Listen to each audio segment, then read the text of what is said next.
Good evening பிள்ளைகள். Good Good evening evening, sir. sir. Good evening, Good sir. evening, sir. Okay, சரி.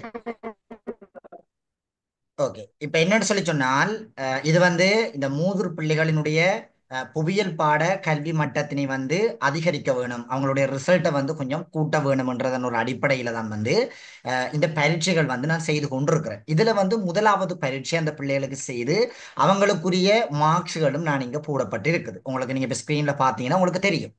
சரி, இப்ப இந்த பிள்ளைகள் எழுதியிருக்கிற மெத்தட், இவங்க என்னென்ன பிழைகள் செய்திருந்தாங்க என்ற விஷயங்களை எல்லாம் நான் இதுல உங்களுக்கு சொல்றேன். இதுல என்னட்ட நேரடியா கிளாஸுக்கு வர பிள்ளைகளும் இருக்கிறீங்க. அடுத்து வந்து பாத்தீங்கன்னா ஜூம்ல ஜாயின் பண்றாங்களும் இருக்கிறீங்க. சேர்ற ஜனசேர குரூப்ல இருந்து ஃப்ரீயா வந்தாக்களும் இருக்கிறீங்க. நான் எல்லாருக்கும் இந்த ஃபர்ஸ்ட் பேப்பரை வந்து உங்களுக்கு ஒரு தெளிவுக்கு சொல்ல வேணும்ன்றதன் அடிப்படையில வந்து நான் உங்க எல்லாருக்குமே வந்து லிங்க் தந்திருக்கிறேன்.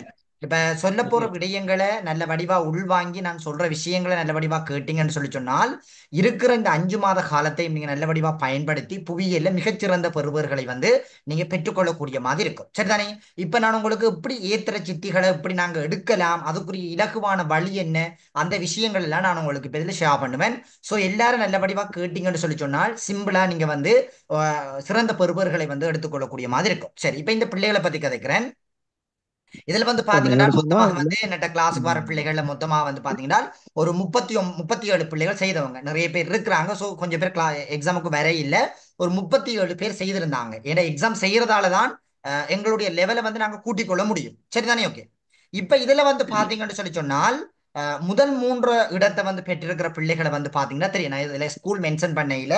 சோ இந்த புள்ளிகள் எடுக்கிறதுல எனக்கோ அல்லது வந்து பாத்தீங்கன்னா இந்த பரீட்சைகள் செய்து பேப்பர்களை திரித்தார் ஆசிரியருக்கோ எந்த பிரயோசனமும் இல்லை. இந்த புள்ளிகளை எடுக்கிறதுல உங்களுக்கும் நீங்க படிக்கிற ஸ்கூலுக்கும் தான் பெருமை. அதை நீங்க நல்லபடியா ஞாபகம் வச்சுக்கொள்ளுங்க. இப்ப இதுல நான் வந்து இருக்கிறது வந்து பெட்டிக்ளோ. சரிதானே?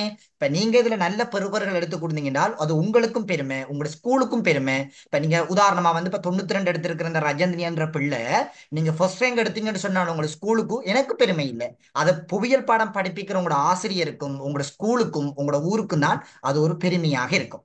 என்னுடைய நோக்கம் என்னன்னு சொல்லி சொன்னால் புவியியல்ல எல்லா பிள்ளைகளும் மிகச்சிறந்த பெறுபர்களை எடுக்க வேணும். ஏனென்று சொல்லி சொன்னால் இன்றைக்கு யூனிவர்சிட்டியில அதிகளவான கோர்ஸ்கள் வந்து பாத்தீங்கன்னு சொன்னால் இன்றைக்கு புவியியலுக்கு வந்து அறிமுகப்படுத்தி இருக்கிறாங்க. சோ நீங்க அதுகளையும் கட்டாயம் இந்த யூனிவர்சிட்டி புக்ஸ்களை பார்த்து படிச்சு நீங்க அதுகளையும் தெரிஞ்சு கொள்ள வேணும். சரி, இப்ப இதுல இந்த பிள்ளைகள் செய்திருக்கிற சில சில மிஸ்டேக்கான விஷயங்கள் என்னன்றதை நான் இதுல சொல்றேன்.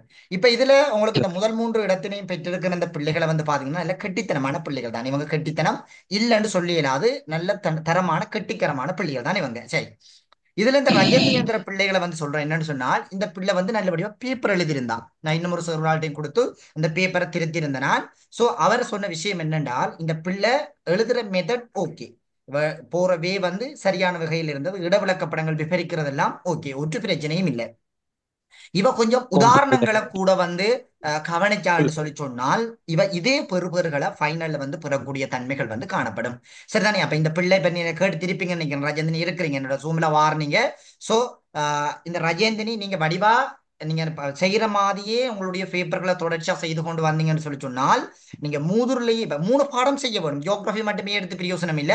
நீங்க 3 பாடமும் இருக்க வேணும். இப்ப ஜியோகிராஃபில எடுக்கிற பிள்ளை மற்ற 2 பாடத்திலையும் குறைஞ்சிருக்க மாட்டீங்கன்னு எனக்கு வடிவா தெரியும்.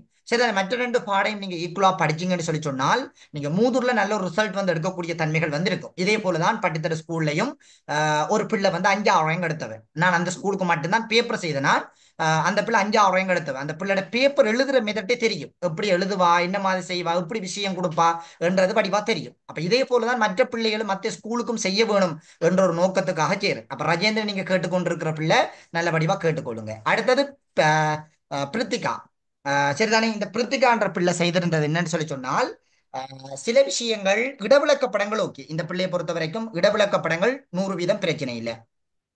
எம்சிக்யூ பிரித்திகா பொறுத்த வரைக்கும் எம்சிக்யூல சில சில விஷயங்கள் இந்த பிள்ளை வந்து செய்யல என்றதை வந்து நான் பார்த்துக் கொள்ளக்கூடிய மாதிரி இருந்தது.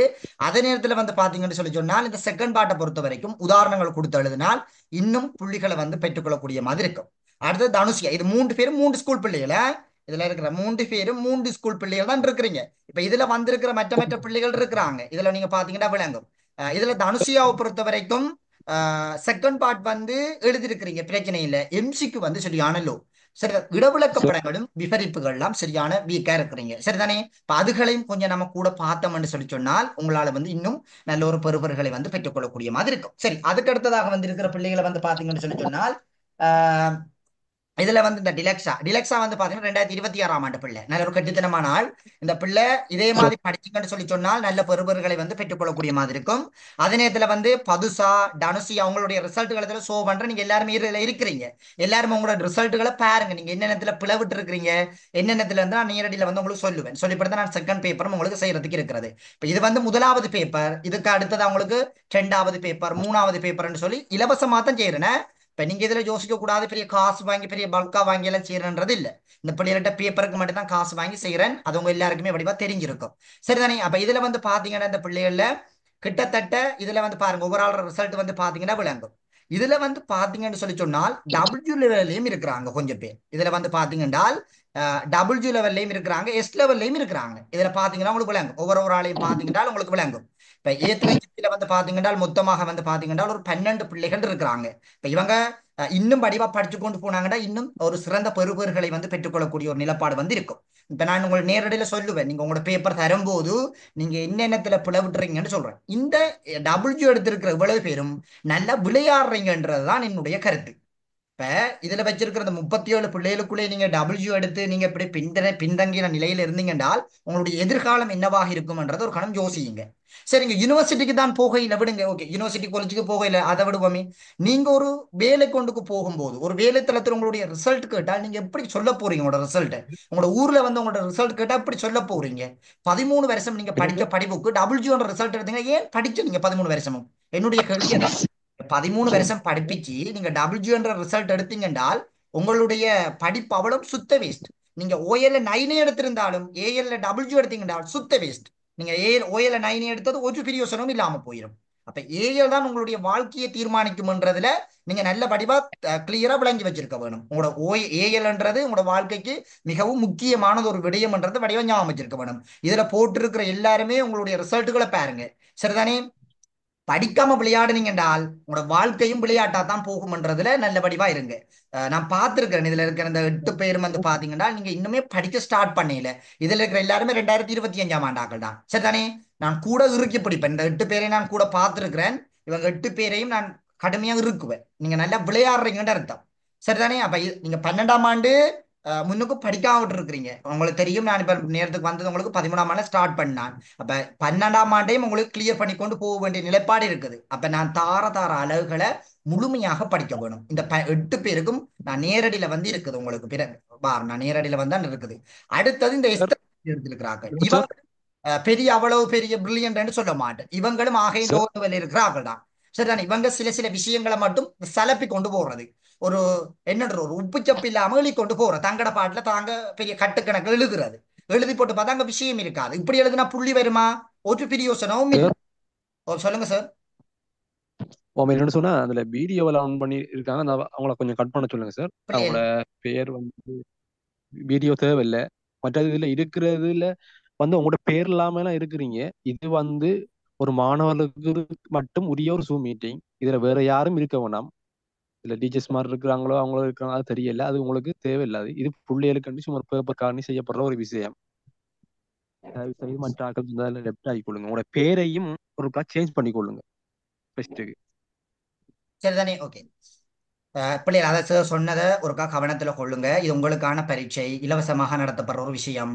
இலவசமாக வருது என்று போட்டு இதை நீங்க உதாசீனப்படுத்தாதீங்க தயவு செய்து, சரிதானே? என்னால முடிஞ்ச வரைக்கும் நான் உதவி செய்வேன், அவ்வளவுதான் என்னுடைய நோக்கம். நீங்க எல்லாருமே மூன்று பிள்ளைகளை பொறுத்த வரைக்கும் சரியான கஷ்டத்தின் மத்தியில் இருக்கிற பிள்ளைகள், சரிதானே? உங்களுடைய நிலைமைகளை உணர்ந்து வடிவா படிக்க ஸ்டார்ட் பண்ணுங்க, சரிதானே? இப்படி இருந்தீங்கன்னு சொல்லி சொன்னால் உங்களுடைய ஸ்கூலுக்கு தான் நீங்க என்னன்னு சொல்றீங்க, ஒரு அவமான பேர்கள் எடுத்து கொடுக்குறீங்க. ஸ்கூலுக்கு நல்ல பேர் எடுத்து கொடுத்து கொண்டு போக வேணும், பெஸ்ட் ரிசல்ட் கொடுக்க வேணும் ஸ்கூலுக்கு. உங்களோட பேர் அங்க என்னன்னு சொல்றது, நல்ல ஆணித்தனமா கொடுத்து கொண்டு போகணும், ஃபர்ஸ்ட் ரேங்க் அடிக்க வேணும். அதுக்கு உங்களை நீங்க தயார்படுத்திக் கொள்ள வேணும். இப்ப நீங்க சும்மா தியரிகளை படிச்சு படிச்சு ஓடுறதுல ஒரு பிரயோசனமும் இல்லை. இதெல்லாம் வந்து பாத்தீங்கன்னா தியரி படிச்சு ஓடுறார்கள் தான். அங்க போய் இங்க போய் கட்டு கட்டு கட்டு கட்டுக்கலாம் நோட்ஸ்களை வாங்கி வாங்கி அடுக்குறார்கள். அடிக்க என்ன பிரயோசனம்? ஒன்றும் இல்லை. இப்ப எழுதும் போது தானே இவங்களோட பேப்பரை பார்க்கும் போது திருத்தும் போது நம்மளங்கிறது பட்டு குப்பை. ஒரு ஒரு விஷயங்களை கொடுத்தெழுத தெரியாது. எந்த கீவேர்ட்ஸ் பிள்ளைகள் உதாரணமாக நீங்க பேப்பர் மார்க்கிங்ல போனீங்கன்னு சொல்லி சொன்னால் ஒரு சில விஷயங்களை முக்கியத்துவப்படுத்துவாங்க. நீங்க அந்த ஸ்கீம் எடுத்து பாத்தீங்கன்னா விளங்கும் பிள்ளைகள். இப்ப ஜானஸ் ஒரு ஸ்கீம் எல்லாம் நிறைய ஷேர் பண்ணி விட்டுருக்காரு. அந்த ஸ்கீம்ல போய் பாருங்க, சில விஷயங்களை மென்ஷன் பண்ணியிருப்பாங்க. அது வந்து ஒரு கீவேர்ட்ஸ். அந்த நீங்க எழுதுறதுக்குரிய முக்கியமான பாயிண்ட் வந்து வாங்க. அந்த முக்கியமான பாயிண்ட நீங்க உங்களுடைய என்னன்னு சொல்ற விடைத்தாள கொடுக்க வேணும். அப்ப அதை நீங்க கொடுக்கும் போது உங்களுக்கு புள்ளிகளை குறைக்க வேண்டிய தேவைப்பாடுகள் இருக்காது. அப்ப அந்த கீவேர்ட்ஸ்களை நீங்க முக்கியத்துவப்படுத்தி எழுத வேணும். இதெல்லாம் நான் படிப்பிக்கும் போது சொல்லி இருக்கிறேன். இந்த கீவேர்ட்ஸ்களை வச்சு கொண்டு எழுத வேணும். ஏன்னால் ஸ்கீமத்தோட வேணும். நீங்க எழுதுற விடயம் முடிஞ்ச வரைக்கும் ஸ்கீம தழுவுன மாதிரி இருக்க வேணும். இப்ப 75 எடுத்தவருக்கும் ஏதான், 90 எடுத்தவருக்கும் ஏதான். 75 எடுத்தீங்கன்னா உங்களோட சட் ஸ்கோர் பின்னுக்கு போய் நிற்கும் என்றதை நீங்க நல்ல வடிவா ஞாபகம் வச்சுக்கொள்ளுங்க. சரிதானே? ஓகே. இப்ப 2025ஆம் ஆண்டை பொறுத்த வரைக்கும் நிறைய குழப்ப நிலை இருக்கும். எப்படி சார் நான் இப்ப ஏத்தர சித்திகளை எடுக்கிறது, என்ன மாதிரி சார் என்னால எடுக்க முடியுமா, எனக்கு காலம் குறைவாக இருக்குது, என்னால படிக்க முடியுமா என்ற நிலப்பாடுகள் நிறைய பேர்கிட்ட இருக்கு. பிள்ளைகளை மெக்குகளை மியூட் பண்ணி ஜாயின் பண்ணுங்க பிள்ளைகள். உங்களோட மெக்குகள் வந்து ஒன் பண்ணி இருந்தால் அதுகளை ஒருக்கா பார்த்து கொள்ளுங்க. உங்களோட வீட்டு கதைகள்லாம் அப்புறம் இதுல விளங்கும். யூடியூப்ல போடுற விஷயங்கள் வீடியோ ஒன் பண்ண வேணும், அதை தயவு செய்து. சரிதானே? ஓகே. இதுல வந்து பாத்தீங்கன்னு சொல்லி சொன்னால் நான் இதுல சில விஷயங்களை நான் உங்களுக்கு முக்கியத்துவப்படுத்திருக்கேன். சொல்ற விஷயங்களை நல்ல படிவா கேட்டீங்கன்றால் இப்ப என்னட்ட கிளாஸுக்கு வர பிள்ளைகளுக்கு மட்டும் நான் இந்த விஷயத்த சொல்ல இல்லை. இப்ப நீங்க மற்ற மற்ற இடங்களுக்கும் போய் கொண்டிருப்பீங்க. என்னன்னு சொல்றது, இன்னும் சரியான வகையில படிச்சு முடிச்சிருக்க மாட்டீங்க.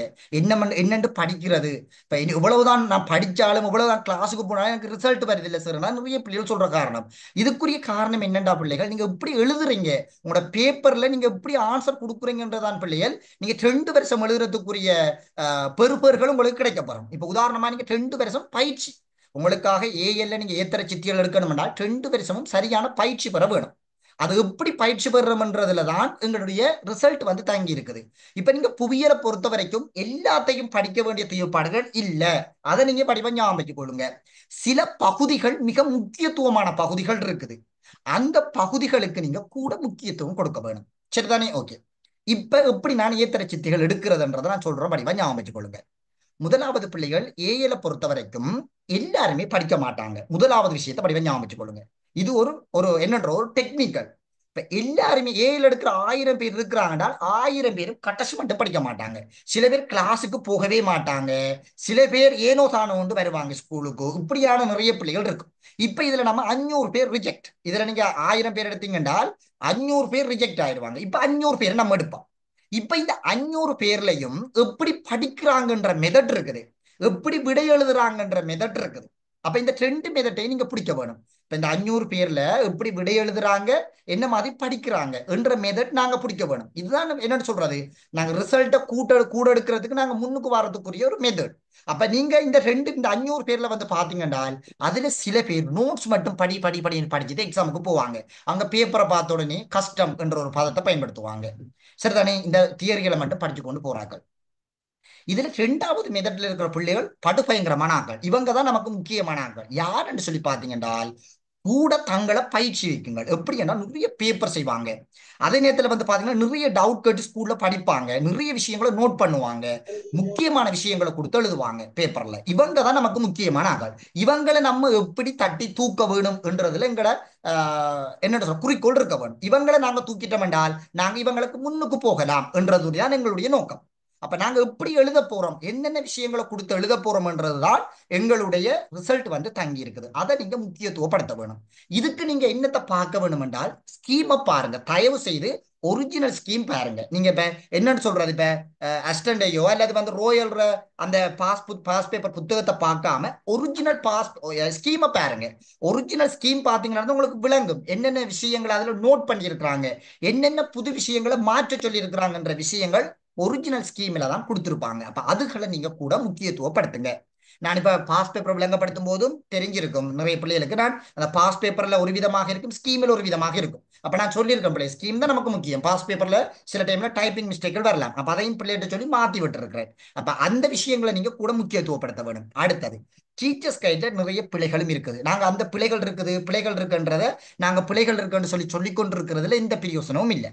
சரிதானே? அப்ப நம்ம அதை நாங்க திருத்தி படிக்கிறதா எங்களுக்கு முக்கியமான விடயம். இது 2 விஷயத்தையும் நீங்க வடிவம் ஞாபகம் வச்சுக் கொள்ளுங்க. 3வது விடயம், நீங்க 4ஆம் தவணை முடித்தாலே அடுத்த கட்டமா நீங்க 4ஆம் தவணை முடிச்சாலே நீங்க பேப்பருக்குள்ள போயிட வேணும். அதுக்கு பிறகு நீங்க படிக்கிறது ஒவ்வொரு படிப்பும் உங்களுக்கு நீங்க டைமை வீண்பெரியம் செய்து கொண்டிருக்கிறீங்க என்றுதான் அர்த்தம், என்ன பொறுத்த வரைக்கும். சரி, இப்ப நீங்க கேட்கலாம், அது எப்படி சார் நீங்க சொல்லுவீங்க, அப்படி என்னன்னு நீங்க 4ஆம் தவணை மட்டும் படிக்க நான் பாஸ் பண்ணுவேன் சொல்லுவீங்கன்ற மாதிரி நீங்க என்னோட கேள்விகள் கேட்கலாம். அதுக்கும் ஒரு டெக்னிக்கல் இருக்குது, நான் அதையும் சொல்லி தருவேன் அப்படி என்றது. இப்ப இதுல 2019 இருந்து 2024ஆம் ஆண்டு காலப்பகுதியில மட்டும் வந்திருக்கிற பௌதிக புவியியலுக்குரிய விஷயங்களை பாருங்க. இதுல நீங்க பாத்தீங்கன்னா உங்களுக்கு விளங்கும். இதுல தரம் 2019 இருந்து 2024ஆம் ஆண்டு காலப்பகுதியில் வந்திருக்கிற பௌதிக புவியியல் உங்களுடைய கடந்த கால வினாக்கள்.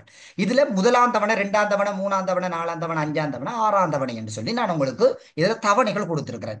இதுல இன்னும் புது சிலபஸை பொறுத்த வரைக்கும் 6ஆம் தவணையில் எந்த ஒரு வினா பகுதியும் வந்ததும் இல்லை. சரிதானே? உங்களுக்கு தெரியும், நான் 6ஆம் தவணைக்குரிய சிலபஸ்கள் எல்லாம் கதைச்சு டைமை வேஸ்ட் பண்ணி உங்களுக்கு விளங்கும் என்னென்னன்றது. பிறகு 5ஆம் தவணைகளை பொறுத்த வரைக்கும் கூட முக்கியத்துவம் கொடுக்கிறது பெரும்பாலும் குறைவு. எங்களுக்கு எம்சிக்கு பொறுத்த வரைக்கும் டெக்னிக்கல் இருக்குது.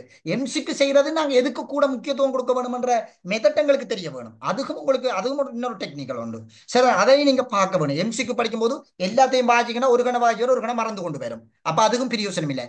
எதுக்கு நாங்க கூட முக்கியத்துவம் கொடுக்க வேணும்ன்றதையும் உங்களுக்கு படிவாக தெரிஞ்சிருக்க வேணும் எம்சிக்கு பொறுத்த வரைக்கும். சரி, இப்ப இதுல 5ஆம் தவணைகளை பாருங்க. எங்களுக்கு தெரியும் 8 வினா வரும். 8 வினாவில் நாங்க 8ஐயும் செய்ய போறது இல்லை.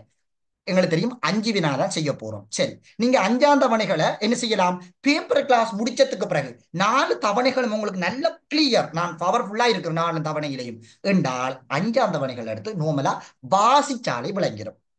சரிதானே? இந்த உயிர் பெருந்திணிவுகள், இந்த சூழல் தொகுதிகள் எல்லாம் ஒரு சின்ன ஒரு விஷயம் உண்டு.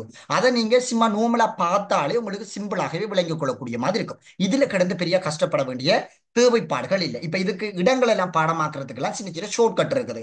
அதுகளை நீங்க ஞாபகம் வச்சுக்கிட்டால் உங்களுடைய கேள்வி பேப்பர்களை சிம்பிளா நாங்க எம்சிக்யூக்கு கோடு போட்டுக் கொள்ளக்கூடிய மாதிரி இருக்கும். அந்த ஷார்ட் கட் நீங்க விளங்கி வச்சுக்கிட்டா சரிதானே? இப்ப 5ஆம் தவணைகளை பாத்தீங்கன்னா பெரும்பாலும் இதுல எங்களுக்கு கூட முக்கியத்துவம் கொடுத்து வாரதும் எங்களுக்கு குறைவுன்றதை படிவா ஞாபகம் வச்சுக்கொள்ளுங்க.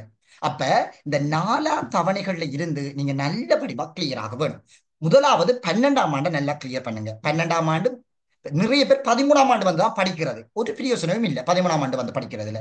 12ஆம் ஆண்டு முழுமையாக நீங்க கிளியர் பண்ண வேணும். ஏனென்றால் புவியியலுக்குரிய சரியான கோட்பாடுகள் ரீதியான விஷயங்கள் எல்லாம் தர 12ஆம் ஆண்டுல தான் அதிகமாக இருக்குது என்ற விடயங்களை நீங்க கட்டாயம் தெரிஞ்சிருக்க வேணும். சரிதானே? அடுத்தது பாத்தீங்கன்னா மானுடப்புவியல். அப்ப நீங்க பிள்ளைகள் இப்ப 4ஆம் தவணை தொடங்கினீங்கன்னா தியரி படிக்கிறீங்கன்னா முதல் ஸ்டாப் பண்ணுங்க, முதல் பேப்பர் கிளாஸுக்கு போங்க. போய் முதல் இந்த 4 தவணைகளையும் முதல் கிளியர் பண்ணுங்க.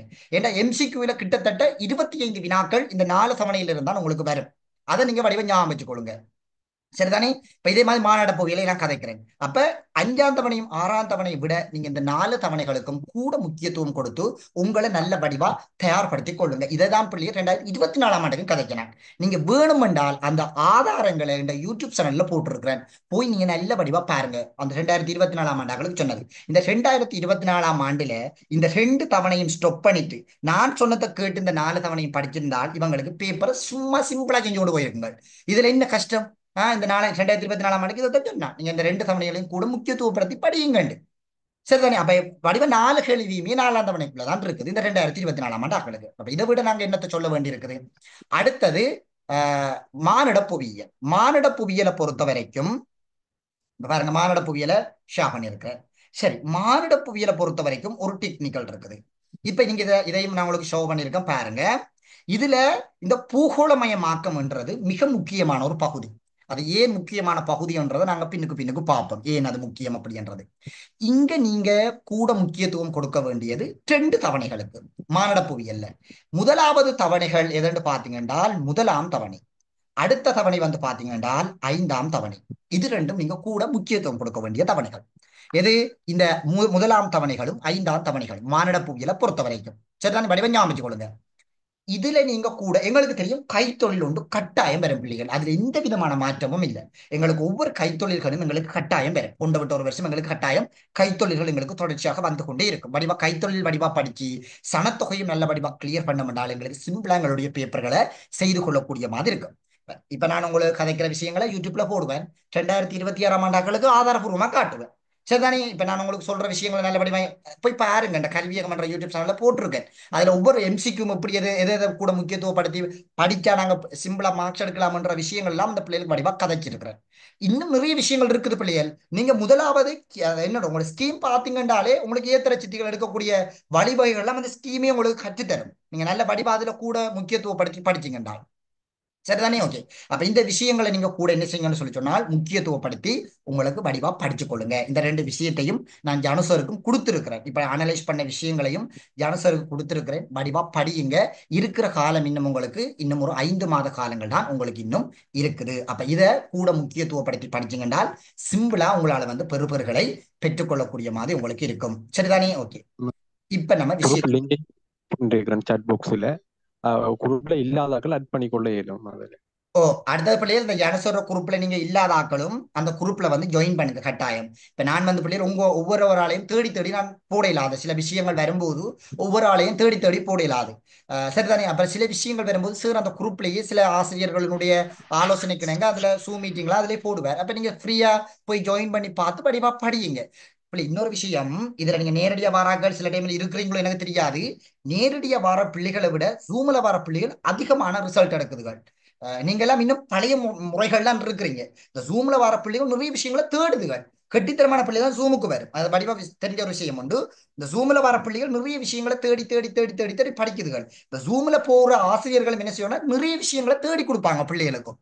இப்ப புது புது விஷயங்களை அந்த டீச்சர்மாரும் தேடி கொடுக்குற சந்தர்ப்பங்கள்ல அவங்களுக்கு நிறைய புள்ளிகளை வந்து பெற்றுக்கொள்ளக்கூடிய ஒரு தன்மைப்பாடுகள் வந்து காணப்படுகிறது.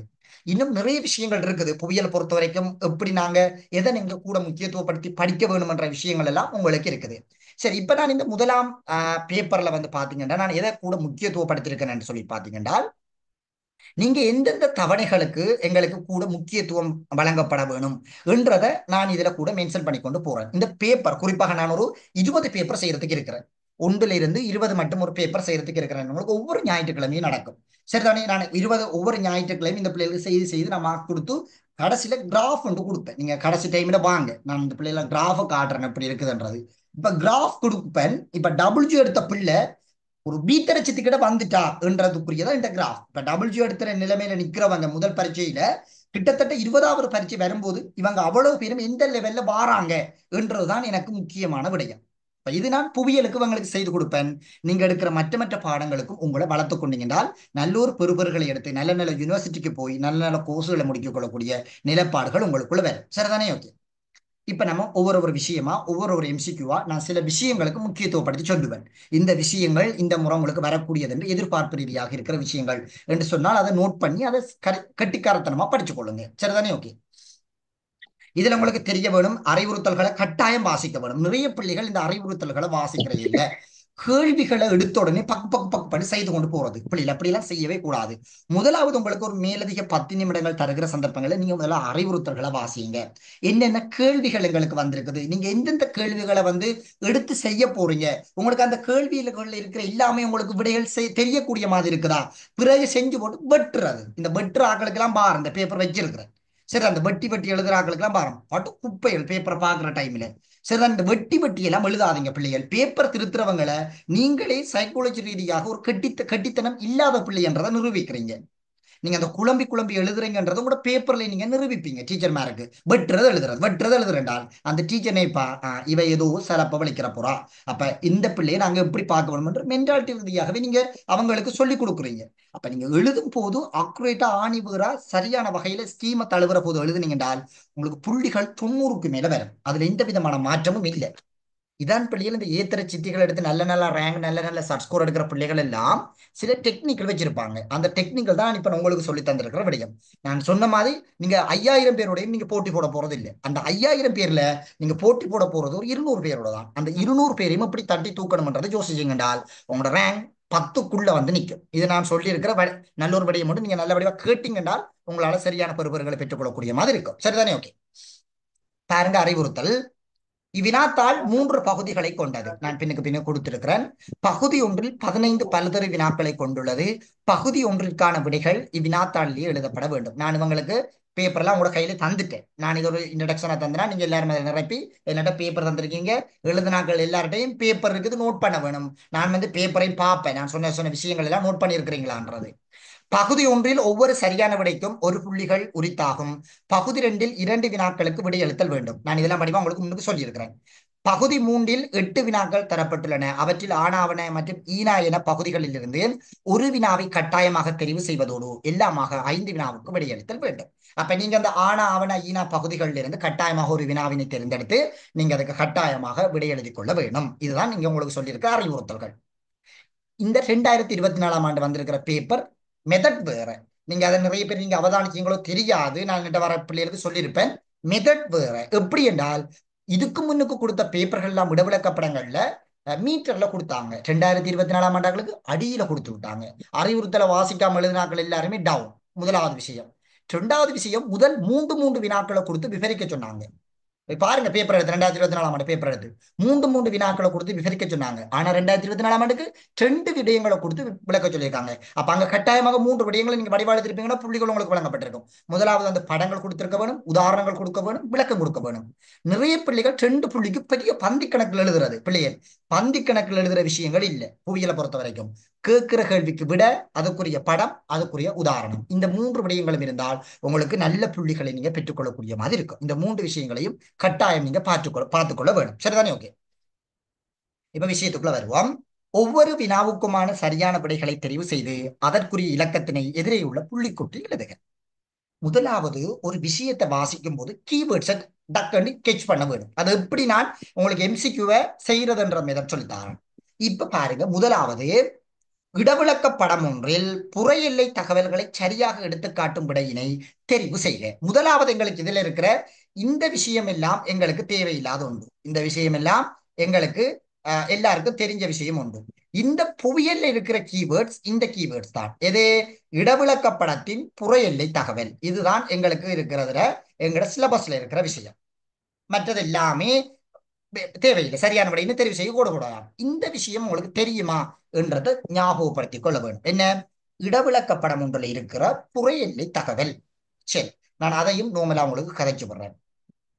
முதலாவது, எங்களுக்கு இடவிளக்க படங்களை பொறுத்த வரைக்கும் எங்களுக்கு 2 பிரதான விடயங்கள் எங்களுக்கு இருக்குது. மிக முக்கியமாக 2 பிரதான விடயங்கள் எங்களுக்கு இருக்குது.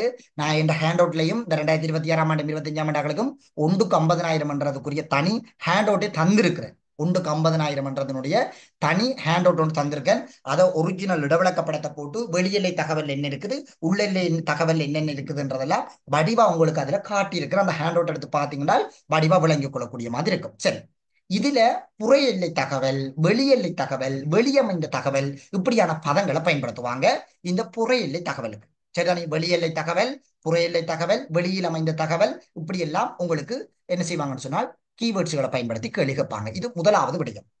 சரி, எங்களுக்கு தெரிய வேணும் இடவிளக்க படம்னு சொல்லும் போது இங்க நீங்க வரைவிலக்கணங்கள்ல படிச்சிருப்பீங்க. 2022ஆம் ஆண்டு காலப்பகுதியில் எழுதின பிள்ளைகளுக்கு இடவிளக்க படத்தின் வரைவிலக்கணம் கேட்டு எம்சிக்கு கேட்கப்பட்டிருந்தது. 2024ஆம் ஆண்டு எழுதினவங்களுக்கு.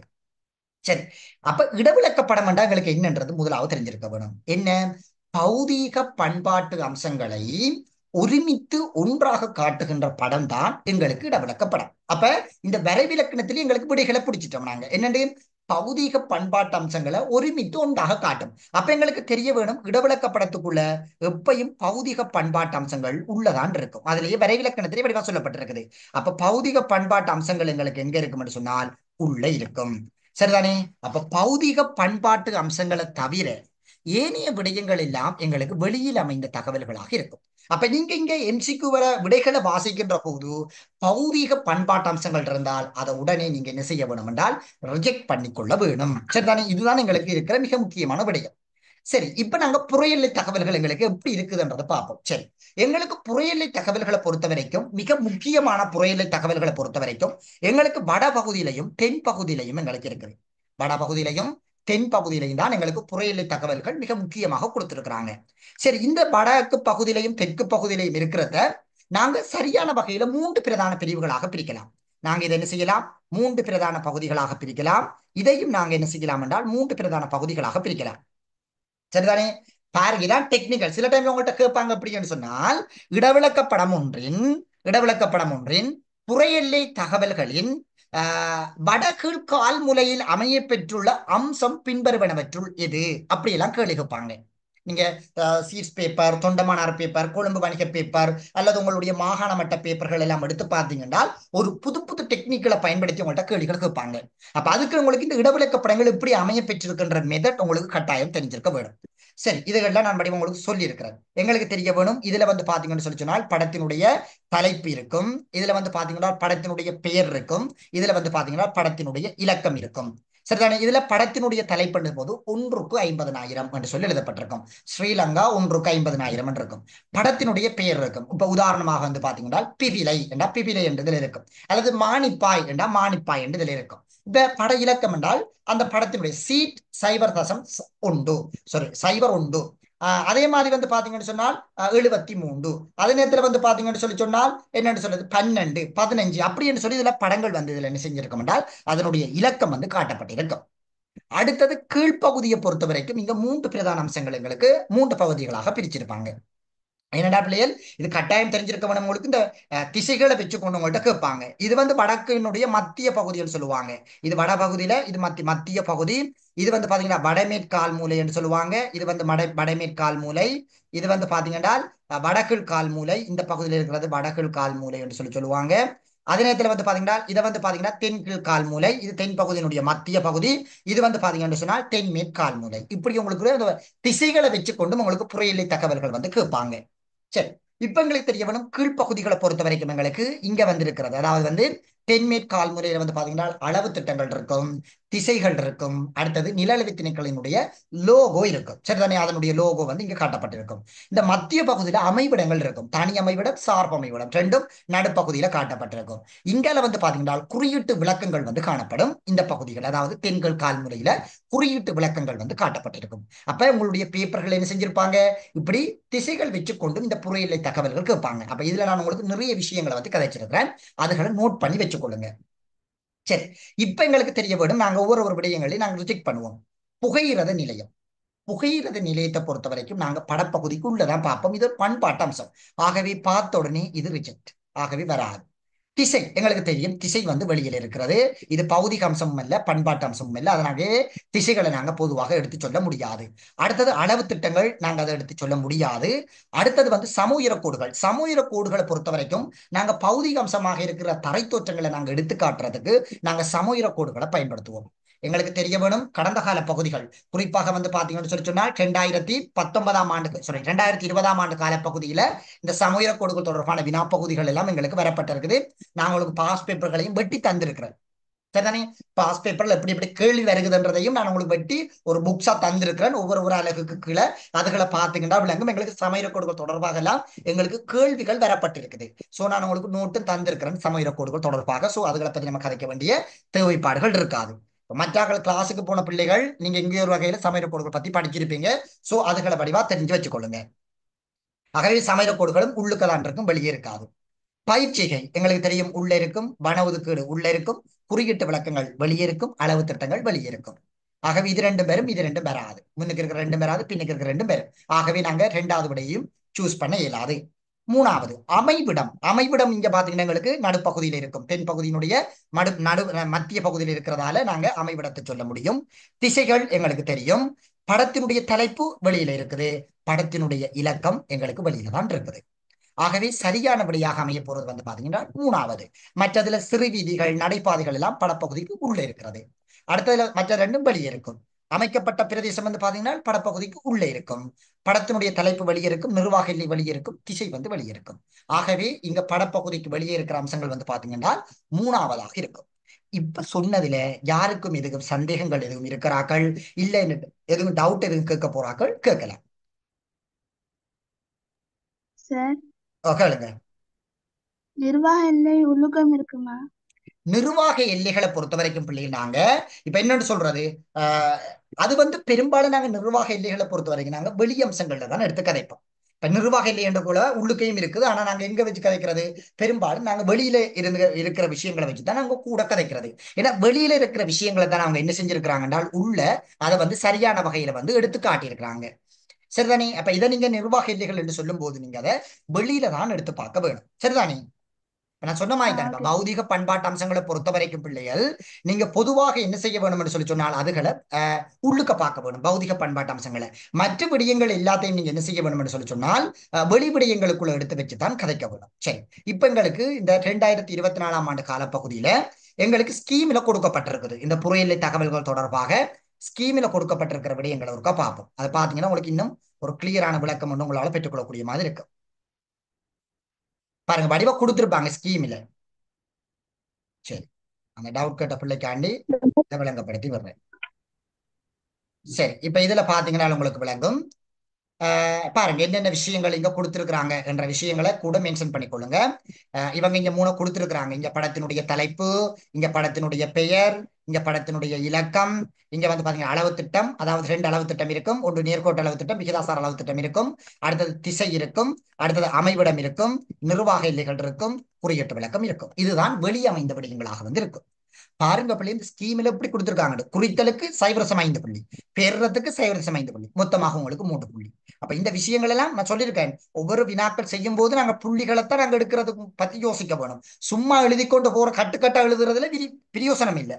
அப்ப நிர்வாக எல்லைகளை நாங்க பொறுத்த வரைக்கும் நாங்க வெளிவிடயங்களை வச்சுதான் கூட பார்க்க வேணும். யாரோட டவுட் கேட்க வந்தீங்க கேளுங்க பிள்ளை. மற்ற யார்கள் யாரும் டவுட் கேட்கிறார்கள் இருக்கிறீங்களா? இல்ல சார். சார். கேளுங்க டிலக்ஷா. சார், இதுல நிர்வாக எல்லைகள், அளவு திட்டங்கள், அந்த படத்தின் பேர், குறியீட்டு விளக்கம் அதெல்லாம் தவிர மிச்சம் எல்லாம் பௌதிக அம்சம் அந்த உள்ள படத்தின் உட்பகுதி இல்லையா சார் வாரது? பகுதியில வரும். இப்ப உதாரணமா டிலக்ஷா நாங்க பொதுவா சொல்லுவோமே, இப்ப பௌதிக அம்சங்கள் இயற்கையாக அமைய பெற்றிருக்கிற எல்லாம் பௌதிக அம்சங்கள் அது எல்லாம் உள்ள வரும். பண்பாட்டு அம்சங்கள் நிலப்பயன்பாடு என்று நாங்க பொதுவாக சொல்லலாம். மனிதன் நிலத்தை பயன்படுத்தி என்னென்ன விஷயங்களை இந்த புவியில மேற்கொண்டிருக்கிறான்ன்றதை அந்த இடவிளக்க படங்கள்ல காட்டும் போது அதுக்கும் எங்களுக்கு உள்ளுக்கு அமைந்த விடயங்களாகத்தான் இருக்கும். சரியா டிலக்ஷா? Okay sir. ஓகே, இப்ப நீங்க நான் சொன்ன விஷயங்கள் எல்லாம் வெளியே வரும், மற்ற விடயங்கள் எல்லாம் உள்ள வரும்ன்றது நீங்க ஞாபகம் வச்சு போனீங்கனாலே சிம்பிளா நாங்க எம்சிக்கு செய்யக்கூடிய மாதிரி இருக்கும். சரியா Dilaksha? Okay sir. Okay, good. Sir, ஓ கேளுங்க அக்ஷயா. நிறந்தீட்டலண்டா அது என்ன தகவலுக்கு சார் நிறம் வரும்? தீட்டுதல் என்று சொல்லி பாத்தீங்கன்னு சொல்லி சொன்னால் அதை கலர் பண்ணி இருக்கிறது. அதில் தான் நாங்க நிறம் தீட்டுதல் என்று சொல்லி சொல்லுவோம். பெரும்பாலும் நாங்க நிறம் தீட்டுதல் என்ற ஒரு விடயத்தை வந்து நாங்க கூடுதலாக இடவிளக்க படங்கள்ல கூட வச்சு கதைக்கிறது இல்லை. நிறம் தீட்டுதல் என்ற விடயங்களை நாங்க இங்க மூலம், அடுத்தது மூலம் என்றதும் நாங்க இந்த அட்டவணைகள், அடுத்தது வந்து பாத்தீங்கன்னா ஒரு படம் இப்படி கீறும்போது நாங்க மூலம் எடுக்கிறோம், சோஸ் அதுல அதை நாங்க கீழே போடுறது. அப்ப அந்த மூலங்கள் இந்த நிறம் தீட்டுதல் எல்லாம் நாங்க பொதுவாக இந்த இடவிளக்க படங்கள்ல வச்சு கூட கதைக்கிறது இல்லை. சரியா அக்ஷயா? Okay sir. ஓகே, அதுல நாங்க படங்கள் வரைபடங்கள் வரைகிற சந்தர்ப்பங்கள் நாங்க அங்க பார்ப்போம். நிறம் தீட்டுதல் அதே நேரத்துல வந்து பாத்தீங்கன்னா மூலம், அதுகள் எல்லாம் நாங்க இந்த வரைபடங்கள் படிக்கிறது 5ஆம் தமிழ்கள் நீங்க வரைபடங்களும் புள்ளி விரவியல்களும் என்று படிப்பீங்க. அங்க பாப்பீங்க நிறம் தீட்டுதல் எப்படி இருக்க வேணும், ஒரு மூலங்கள் எப்படி இருக்கும், அப்படியான விஷயங்கள்ல நாங்க அங்க படிப்போம். இதுக்குள்ள வராது. சரிதானே? Okay sir. ஓகே, அடுத்தது 2வது விடயம். 1:50,000 இடவிளக்க படம் ஒன்றில் 5 மில்லிமீட்டரினால் காட்டப்பட்டுள்ள பாலம் ஒன்றின் உண்மையான நீளம் யாது? இந்த அதாவது 2019ஆம் ஆண்டு காலப்பகுதிகளில் வந்து பாத்தீங்கன்னா 2019, 2020, 2021, 2022 இந்த காலப்பகுதிகள் எடுத்து பாத்தீங்கன்னா இந்த 1:50,000 பொறுத்த வரைக்கும் 3 பிரதான பிரிவுகளாக உடைப்பாங்க கேள்விகளை. எத்தனை வகையாக? 3 பிரதான வகைகளாக உடைச்சு கேள்வி கேட்பாங்க. முதலாவது உங்களுக்கு அந்த படப்பகுதி பத்தி ஒரு அறிவு இருக்குதா அதை டெஸ்ட் பண்ணுவாங்க. 2வது வந்து பாத்தீங்கன்னா அந்த படப்பகுதியில் இருக்கிற மெட்ஸ், அதாவது கணித செய்திகள் தொடர்பான அறிவு இருக்குதா அதை டெஸ்ட் பண்ணுவாங்க. 3வது உங்களுக்கு அதுல அந்த படப்பகுதியில் இருக்கிற குறியீட்டு விளக்கங்கள் தெரியுதா என்ற 3 விஷயங்கள் உங்களுக்கு டெஸ்ட் பண்ணுவாங்க. இந்த 3 விடயங்களை வச்சுக்கொண்டுதான் உங்களுக்கு கேள்விகள் வரும். அப்ப நீங்க எடுத்து 1:50,000 போட்டு படி படி படி படிச்சு குழப்பி அடிச்சு மறந்து போய் எல்லாத்தையும் போய் கடைசியில போய் எக்ஸாம் எழுதுவீங்க.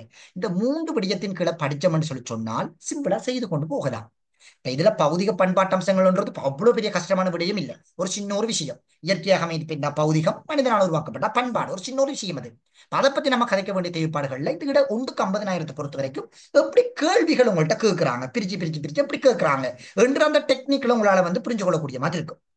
எங்களுக்கு தெரியும் இதுல 2025ஆம் ஆண்டாக்களும் இருக்கிறீங்க சூமுகுவாராக்கள்.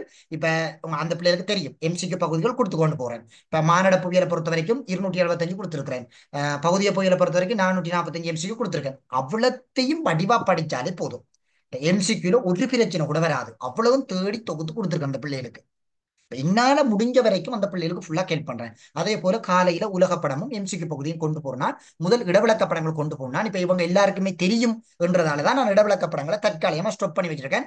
புது பிள்ளைகளும் ஜாயின் பண்றதால இடவிளக்க படங்களையும் கொண்டு போவேன் கட்டாயம். கிட்டத்தட்ட 445 இடவிளக்க படங்கள் பார்த்திருக்கிறோம் இல்லையா சகரா? 45 44 பார்த்திருக்கோமா? 45 சார். 45 பார்த்திருக்கிறோம். சரி. முதலாவது பகுதியிலிருந்து 45 பகுதிகள் மட்டும் பார்த்திருக்கிறோம் நாங்க. அப்ப நிறைய பிராக்டிக்கல் பண்ண வேணும். பிராக்டிக்கல் ஜியோகிராஃபினா நீங்க நிறைய பிராக்டிக்கல் பண்ண வேணும். அதுல அப்பதான் உங்களுக்கு புள்ளிகள் எடுத்துக்கொள்ளக்கூடிய மாதிரி இருக்கும். சரி, இந்த கணித பகுதிகளை பொறுத்த பிள்ளை இதுல கீறாதீங்களா தயவு செய்த. இந்த கணித பகுதிகளை பொறுத்த வரைக்கும் எங்களுக்கு எப்படி இந்த கேள்விகள் உடைப்பாங்க. அளவு திட்டங்களை பொறுத்த வரைக்கும் 4 மெத்தட் இருக்குது. அளவு திட்டங்களை பொறுத்த வரைக்கும் நேரடியா கேட்கிறது, அளவு திட்டம் தந்து பரப்பளவு கேட்கிறது, பரப்பளவு தந்து அளவு திட்டம் கேட்கிறது, நீள அகலங்கள் தந்து அளவு திட்டம் கேட்கிறது. 4 பிரதான பிரிவுகளாக பிரிக்கலாம் அளவு திட்டத்தை. அந்த 4 பிரிவின் கீழே சிம்பிளா படிச்சுட்டீங்க என்றால் நாங்க பயப்படவே தேவையில்லை. என்ன கேள்வி வந்தாலும் பக்கம் செய்யலாம். 4 மெத்தட் இருக்குது. முதலாவது உங்களுக்கு டிரெக்டா கேட்பாங்க. பேரின் அளவு திட்டம் என்ன, சின்ன அளவு திட்டம் என்றா என்ன, அளவு திட்டம் என்றா என்ன, அப்படி நேரடியா கேட்கிறது. அடுத்த கேள்வி, 2வது கேள்வி வந்து பாத்தீங்கன்னு சொல்லி சொன்னால் மேட்ஸ் பகுதி. இந்த முறை 2025ஆம் ஆண்டுகளுக்கு வர போறது மேட்ஸ் பகுதி தான். ஒரு மாற்றமும் இல்லை. 2023க்கு வரல, 2024க்கு வரல, 2025 கட்டாயம் மேட்ஸ் பகுதி போடுவாங்க இந்த முறை. போய் பாருங்க பேப்பர்ல 50,000 மேட்ஸ் பகுதி இருக்கும். அதனாலதான் அந்த பிள்ளைகளுக்கு கூட மேட்ஸ் பகுதிகளை கூட போட்டு சொல்லிக் கொடுக்கறதுக்குரிய ஒரு காரணமும். சரிதானே? நீங்க யோசிக்கலாம், ஐயோ எங்களுக்கு மில்லிமீட்டர் தொடர்பான கேள்வி எல்லாம் வருமா? போய் கடந்த கால பாஸ் பேப்பர் எடுத்து பாத்தீங்கன்னா மில்லிமீட்டர் தொடர்பாக வந்திருக்குது. போய் பாருங்க கடந்த கால பாஸ் பேப்பர் எடுத்து பாத்தீங்கன்னா. இப்ப நீங்க ஜூம்ல வர பிள்ளைலாம் செய்வீங்க, நேர்ல வர பிள்ளைகளுக்கு நான் சொல்லி தந்தேன். இந்த மெத்தட்லாம் சொல்லி தந்தா நீங்க எல்லாருமே சரியா எடுத்துருக்கீங்க. அதை பத்தி பிரச்சனை இல்லை. இப்ப மற்ற ஆக்களுக்கு ஒரு புது விஷயமாக இருக்கும் இது. அப்ப எங்களுக்கு இதுவும் என்ன செஞ்சிருக்கோம்னா இந்த மில்லிமீட்டர்ல செய்யற விஷயங்களும் எங்களுக்கு கட்டாயம் எங்களுக்கு தெரிஞ்சிருக்க வேணும். சரி, இப்ப நான் இதையும் உங்களுக்கு இந்த மில்லிமீட்டர்ல செய்யற கணக்குகளையும் நான் உங்களுக்கு சொல்லித்தரேன். சரிதானே? மில்லிமீட்டர் பிள்ளைங்கள பிள்ளை உங்க கிளாஸ்ல எப்படி ஜாயின் பண்ற? நீங்க இந்த கிளாஸ் முடியும் போது நான் உங்களுக்கு சொல்றேனே. சரிதான், இப்ப நான் சொல்ற விஷயங்களை கூட கேளுங்க. நான் கிளாஸ்ல ஜாயின் பண்ற விஷயங்களை பத்தி நான் உங்களுக்கு பிறகு கதைக்கிறேன். சரிதானே? ஓகே. இப்ப இந்த 1க்கு 50,000 என்ற பகுதி என்ன சொல்ல வருகிறது? நிறைய பிள்ளைகளுக்கு இந்த 1க்கு 50,000 பத்தி ஒன்றுமே தெரியாது. 1க்கு 50,000 என்றால் என்னன்னு கேட்டால் தெரியாது. 1க்கு 50,000 என்னன்னு கேட்டால் துப்புரவா தெரியாது. கேள்வி கேட்டால் ஈண்டு பிடித்து நிற்குங்க. அப்ப 1க்கு 50,000 என்னன்னு தெரியாம இருந்தாலே அங்க உள்ளுக்கு இருக்கிற விஷயத்த கேட்க தேவையில்லை. அப்ப முதலாவது பிள்ளைங்க கூட பேப்பர் எடுத்து பாருங்க. என்றால் என்ன, என்றால் என்ன, என்றால் என்ன 2 புள்ளி கேட்பாங்க. ஏன் அப்படி என்றால் என்னன்னு கேட்கிறாங்க என்றால் அந்த பகுதி தொடர்பாக உங்களுக்கு அறிவு இருக்குதா? இப்ப என்றால் என்னன்னு கேட்கறது அதுதான் உங்கள்கிட்ட. இப்ப நான் உதாரணம் ஒரு ஆள்கிட்ட கேட்கிறேன், இப்ப திருவோணமலை எதுக்கிட்ட இருக்குது பிள்ளை என்று கேட்டேன் என்றால், இப்ப சகராட்ட கேட்கிறீங்களேன், இப்ப பிள்ளை திருவோணமலை எதுக்கிட்ட கேட்டா சகரா எனக்கு தெரியாது சார் என்றால் இப்ப திருவோணமலை பத்தி பிள்ளைகிட்ட கேட்க தேவையில்லை. ஏன்னா ஒன்றுமே தெரிஞ்ச இடமே தெரியலாட விஷயத்தை கேட்கறது. இப்ப இதுவே இன்னொரு ஆட்டு கேட்கிறேன், பிள்ளை திருவோணமலை எங்க இருக்கு பிள்ளை கேட்டேன்னா அந்த பிள்ளை வழி சொல்லுதுண்டா அப்புறம் திருவோணமலை இருக்கிற சில விஷயங்கள் அந்த பிள்ளைகிட்ட கேட்கலாம். அதுதான் அந்த விஷயம். என்றால் என்னன்றது கேட்கறதுக்குரிய விடயம் உங்கள்ட்ட அந்த பகுதி தொடர்பாக ஒரு அறிவு இருக்குதா என்றதுக்குரிய டெஸ்டிங் தான் அந்த என்றால் என்னன்றதுக்குரிய கேள்வி. நான் உங்களுக்கு விளங்கப்படுத்தியிருக்கிறேன். 2 புள்ளிக்கு எப்படி வரும், 6 புள்ளிக்கு எப்படி வரும் என்றெல்லாம் உடைச்சு பிரிச்சு சொல்லி தந்திருக்கிறேன். அதை எழுதுறதுக்குரிய மெதட்டு முதல் உங்களுக்கு சொல்லி தந்திருக்கிறேன். அப்ப அதை பத்தி கதைக்க வேண்டிய தேவைப்பாடுகள் இருக்காது. சரி, இப்ப இந்த 1க்கு 50,000 என்ன சொல்ல வருகிறது என்றதை கவனியுங்க. 1க்கு 50,000 என்றது என்ன சொல்ல வருது என்றால் எங்களுக்கு இந்த 1க்கு 50,000த்துல இந்த இருக்கிற 1 என்ற பகுதி எங்களுக்கு சொல்ல வர்றது எப்படி என்றால் ஒரு உண்மையான படப்பகுதி எங்களுக்கு சொல்ல வரும். அதாவது எங்களுக்கு படம் என்றதை பத்தி சொல்ல வரும். விளங்காதாக்கள் இருங்க, நான் என்ன படம் என்ன அங்காளன்றதெல்லாம் படியா சொல்றேன். இந்த 50,000 என்றது வந்து பாத்தீங்கன்னா உண்மையான பிரதேசத்தை கதைக்கும். உண்மையான பிரதேசம், உண்மை பிரதேசம் என்றதை கதைக்கும். சரி, உங்களுக்கு ஒரு டவுட் வரலாம், அது என்ன சார் படம் என்றா என்ன சார், என்ன சார் உண்மை பிரதேசம் என்றா என்ன சார், ஒன்றுமே விளங்கையில சார் எங்களுக்குன்ற மாதிரி உங்களுக்கு ஒரு டவுட் ஒன்று இருக்கும். சரி, அதென்ன படம், அதென்ன உண்மை பிரதேசம் என்றதை சொல்றேன், படிவா கேளுங்க. இப்ப உதாரணமாக நான் இப்ப டிலெக்ஸாவை சொல்றேன், பிள்ளை நீங்க எனக்கு வரும்போது நாளைக்கு ஒரு A4 சீட் ஒன்று உங்களுடைய ஸ்கூலுடைய மெப்பை எனக்கு கீறி கொண்டு வாங்க பிள்ளை. இல்லாட்டி நான் இப்படி சொல்றேன், டிலெக்ஸா நீங்க நாளைக்கு வரும்போது உங்களுடைய பாடசாலை மெப் ஒன்று எனக்கு வரைஞ்சு கொண்டு வாங்க பிள்ளைன்னு சொல்லி போடுறேன். இப்ப டிலக்ஸா தேடி தெரிகிறதா ஒவ்வொரு கடையா? இந்த உங்களோட பாடசாலையினுடைய பைஷீட் மாதிரி இருக்கிற அளவுக்கு தேடி தெரிகிறதா? இல்ல. என்ன செய்யும் அந்த பிள்ளை? ஒரு சின்ன குட்டி படம் ஒன்று எடுத்து, அதாவது A4 சீட்ன்ற ஒரு தாள் ஒன்று எடுத்து அவங்களோட பிரதி அவங்களோட ஸ்கூலையே அந்த A4 சீட்டுக்குள்ள கொண்டு வந்துருவா இல்லையா? அந்த பெரிய அவங்களோட ஸ்கூல்ற பெரிய நிலப்பரப்பையே எதுக்குள்ள கொண்டு வாரா? அந்த பைசீட்டுக்குள்ள கொண்டு வாரா. அப்படியான ஒரு மெத்தட் தான் இந்த 150,000 என்றது. அதாவது 1 சென்டிமீட்டர் அளவான ஒரு படத்துக்குள்ள நீங்க என்ன செய்ய போறீங்க என்றால் 50,000 சென்டிமீட்டர் கொண்ட ஒரு பெரிய ஒரு பிரதேசத்தை என்ன செய்ய போறீங்க என்றால் இதுக்குள்ள வரைஞ்சு காட்ட போறீங்க. இதுதான் இந்த 150,000. சரிதானே? இந்த 50,000 சென்டிமீட்டர் கொண்ட பெரிய ஒரு பிரதேசத்தை இந்த 1 சென்டிமீட்டர் அளவான படத்துக்குள்ள நீங்க என்ன செய்ய போறீங்க? சின்ன சின்ன சின்ன குறியீடுகளை பயன்படுத்த போறீங்க, சின்ன சின்ன அளவு திட்டங்களை பயன்படுத்த போறீங்க இல்லையா? அப்படி பயன்படுத்தி என்ன செய்ய போறீங்கன்னா இந்த சின்ன ஒரு பிரதேசத்துக்குள்ள என்ன செய்ய போறீங்கன்னா வரைந்து காட்ட போறீங்க. இப்படி வரைந்து காட்டுறது தான் நாங்க 1/50,000 என்றது மாதிரி கதைக்கிறது. அதே போல 1/25,000 என்றது 25,000 பிரதேசத்துல 25,000 சென்டிமீட்டர் இருக்கிறத நாங்க என்ன செய்ய போறோம்னா 1 சென்டிமீட்டருக்குள்ள காட்ட போறோம். இதுதான் இந்த படப்பகுதி எங்களுக்கு தர விளக்கம். இந்த விளக்கத்தங்களுக்கு விளங்கினால் மற்ற பகுதிகள் நாங்க சிம்பிளா செய்து கொண்டு போகலாம். சரி, இப்ப பாருங்க இது எப்படி நாங்க இந்த மில்லிமீட்டருக்குரிய பகுதிகளை நாங்க செய்யறது என்றதுக்குரிய மெத்தட் சொல்லித்தரோம். வடிவா பாருங்க. சரி, இப்ப பாருங்க இந்த முதலாவது இந்த 1/50,000 என்ன சொல்லுதுன்றது உங்களுக்கு தெரியும். என்னது? 1 சென்டிமீட்டர் சமன் 50,000 சென்டிமீட்டர். இது எங்களுக்கு எல்லாருக்கும் படிவா தெரியும். எந்த விதமான பிரச்சனையும் இல்லை. இங்க நான் சொல்லித்தேன் 50,000 சென்டிமீட்டர் அளவான பிரதேசத்தை நாங்க 1 சென்டிமீட்டர் கொண்ட சின்ன படத்துக்குள்ள நாங்க உள்ளடக்கி காட்ட போறோம், வரைஞ்சு காட்ட போறோம். இதுக்கு நீங்க குறியீடுகளை பயன்படுத்துவீங்க. இப்ப பாடசாலை என்று சொல்லும்போது பெரிய ஒரு அளவா இருக்கும். அதுக்கு என்ன செய்வீங்க? பாடசாலை பெருசா அதுக்குள்ள வரையலாமா? வரையலாது. அதுக்கு சின்ன குறியீடு ஒன்று போட்டு விட்டீங்கன்னா விஷயம் முடியுது. அது பாடசாலை என்ற மாதிரி காட்டுவீங்க. இப்ப உதாரணமா கச்சேரி இருக்குதுன்னா பெரிய ஒரு இடமா இருக்கும் கச்சேரி. அப்ப அந்த கச்சேரிக்கு குறியீடுகளை எழுதி எழுதி விடுவீங்க. கச்சேரி எழுத்து மூலம் காட்டி விட்டீங்கன்னா விஷயம் முடிஞ்சு.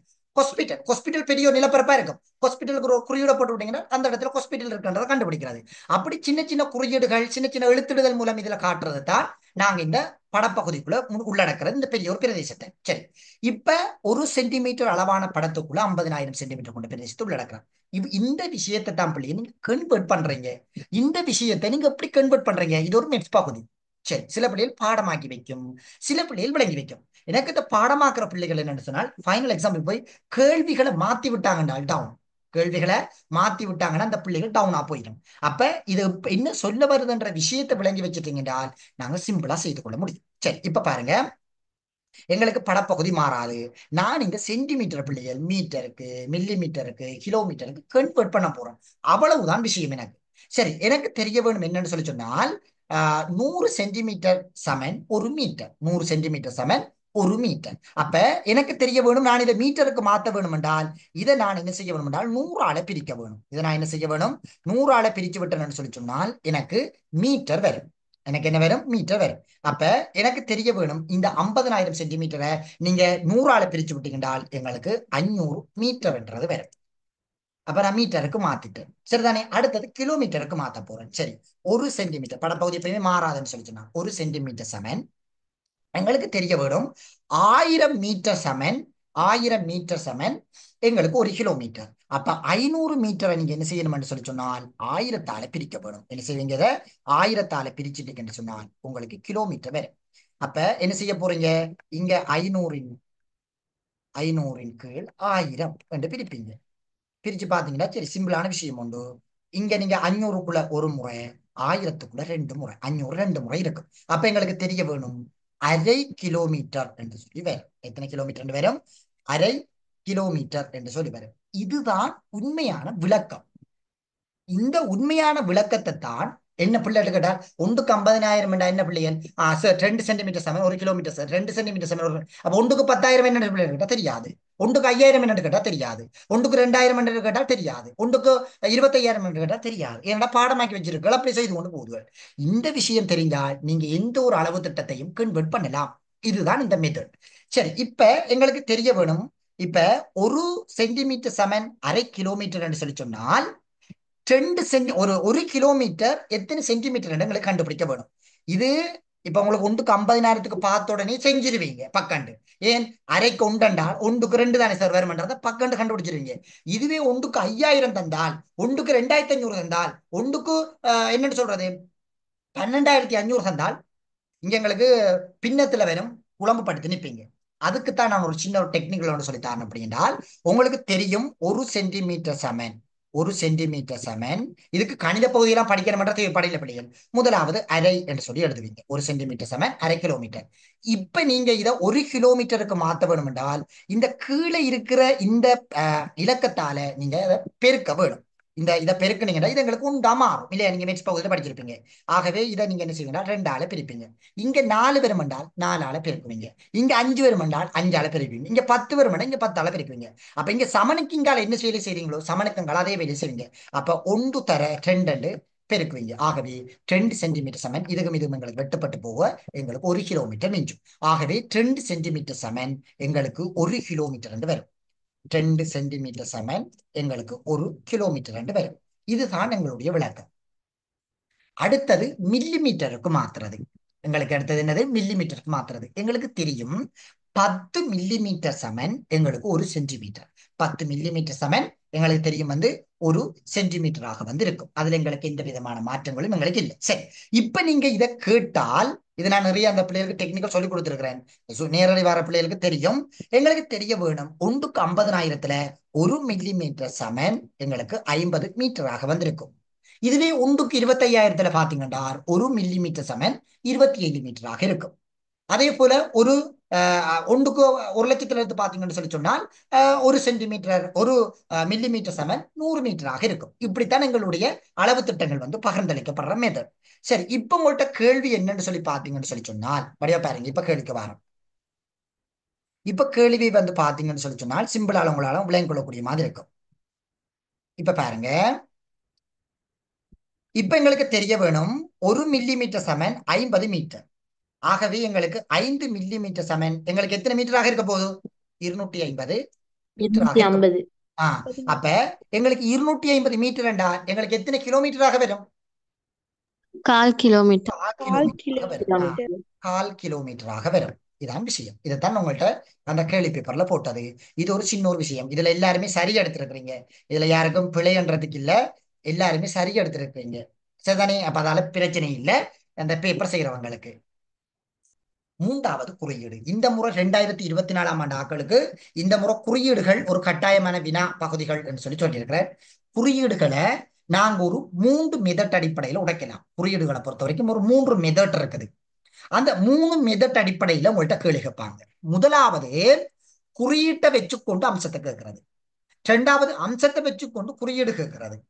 3 அம்சத்தையும் குறியீட்டையும் சேர்த்து கேட்கிறது. அடுத்தது நிறத்தோட ஒப்பிட்டு கேட்கிறது.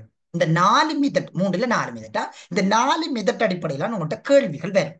முதலாவது அம்சத்தை வச்சுக்கொண்டு குறியீடு கேட்கிறது. உதாரணமாக பின்வருவனவற்றில் வன ஒதுக்கீடு பின்வருவனவற்றுள்ளது. இப்ப உதாரணமா 2026ஆம் ஆண்டாக்களுக்கு நான் அனுப்பியிருக்கிறேன் பேப்பர். இப்ப அவங்களோட பேப்பரை காட்டுறேனே. இப்ப அவங்களுக்கு 2வது மாடல் பேப்பர் போய் கொண்டிருக்குது.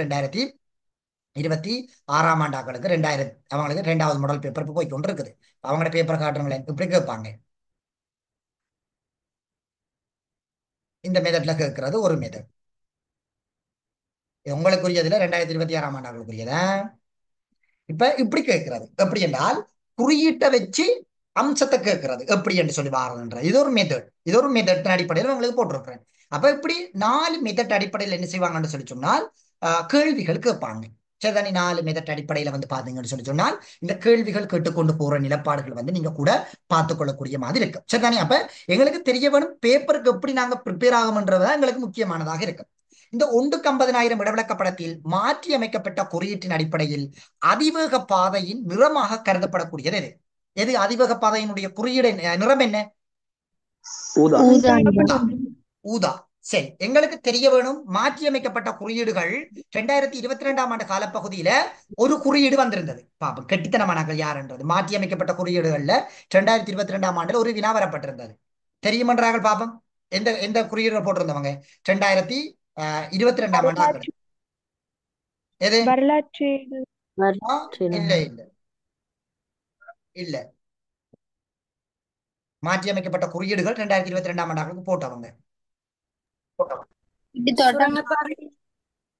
இந்த புக்ஸிலேயே எல்லாம் தந்திருக்கிறேன்.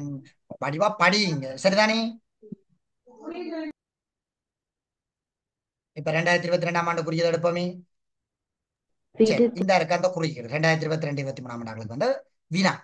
சரிதானே? வடிவா வெட்டி வேலை மெனக்கட்டு வெட்டி தந்திருக்கிறேன். நீங்க பாஸ் பேப்பரை தட்டி தட்டி தட்டி தட்டி இருக்காம ஒரு பகுதியை படிச்சு போட்டு அப்படியே இருந்து செய்யுங்க. கடந்த கால வினா பகுதிகளை செய்யும் போது உங்களுக்கு ஒரு ஐடியா ஒன்று வரும்னு சொல்லி இருக்கிறேன். சரிதானே? அப்ப வடிவா படியுங்க. சரி, இப்ப இந்த 2022-23 ஆண்டு பகுதியில வந்து பாத்தீங்கன்னா உங்களுக்கு இங்க இந்த முதலாவது குறியீடும் தெரியும் உங்களுக்கு. இரண்டாவது குறியீடுகளும் உங்களுக்கு பழைய சில இருக்குது. இதுல இந்த மூணாவதுக்கு இருக்கிற குறியீடு உங்களுக்கு புதிதாக அறிமுகப்படுத்தப்பட்ட குறியீடுகள். உங்களுக்கு புதிதாக வரப்பட்ட குறியீடு. இதுக்குத்தான் நாங்க பேர் என்ன சொல்றோம்? நாங்க பல்வழி புகையிரத பாதை. பல்வழி புகையிரத பாதைகள் என்று சொல்லி சொல்லுவோம். அப்ப நீங்க என்ன செய்ய வேணும்? புது குறியீடுகளையும் போடுறாங்க. பிறகு பேப்பரை பார்த்து வச்சுட்டு யோசிக்க கூடாது.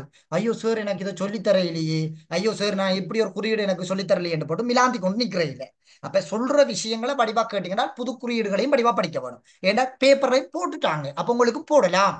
இப்ப போட்டா ஆசிரியர் படிப்பிக்க வேணும், போடலாட்டி எங்களுக்கு பிரச்சனை இல்லை, போட்டுட்டாங்க.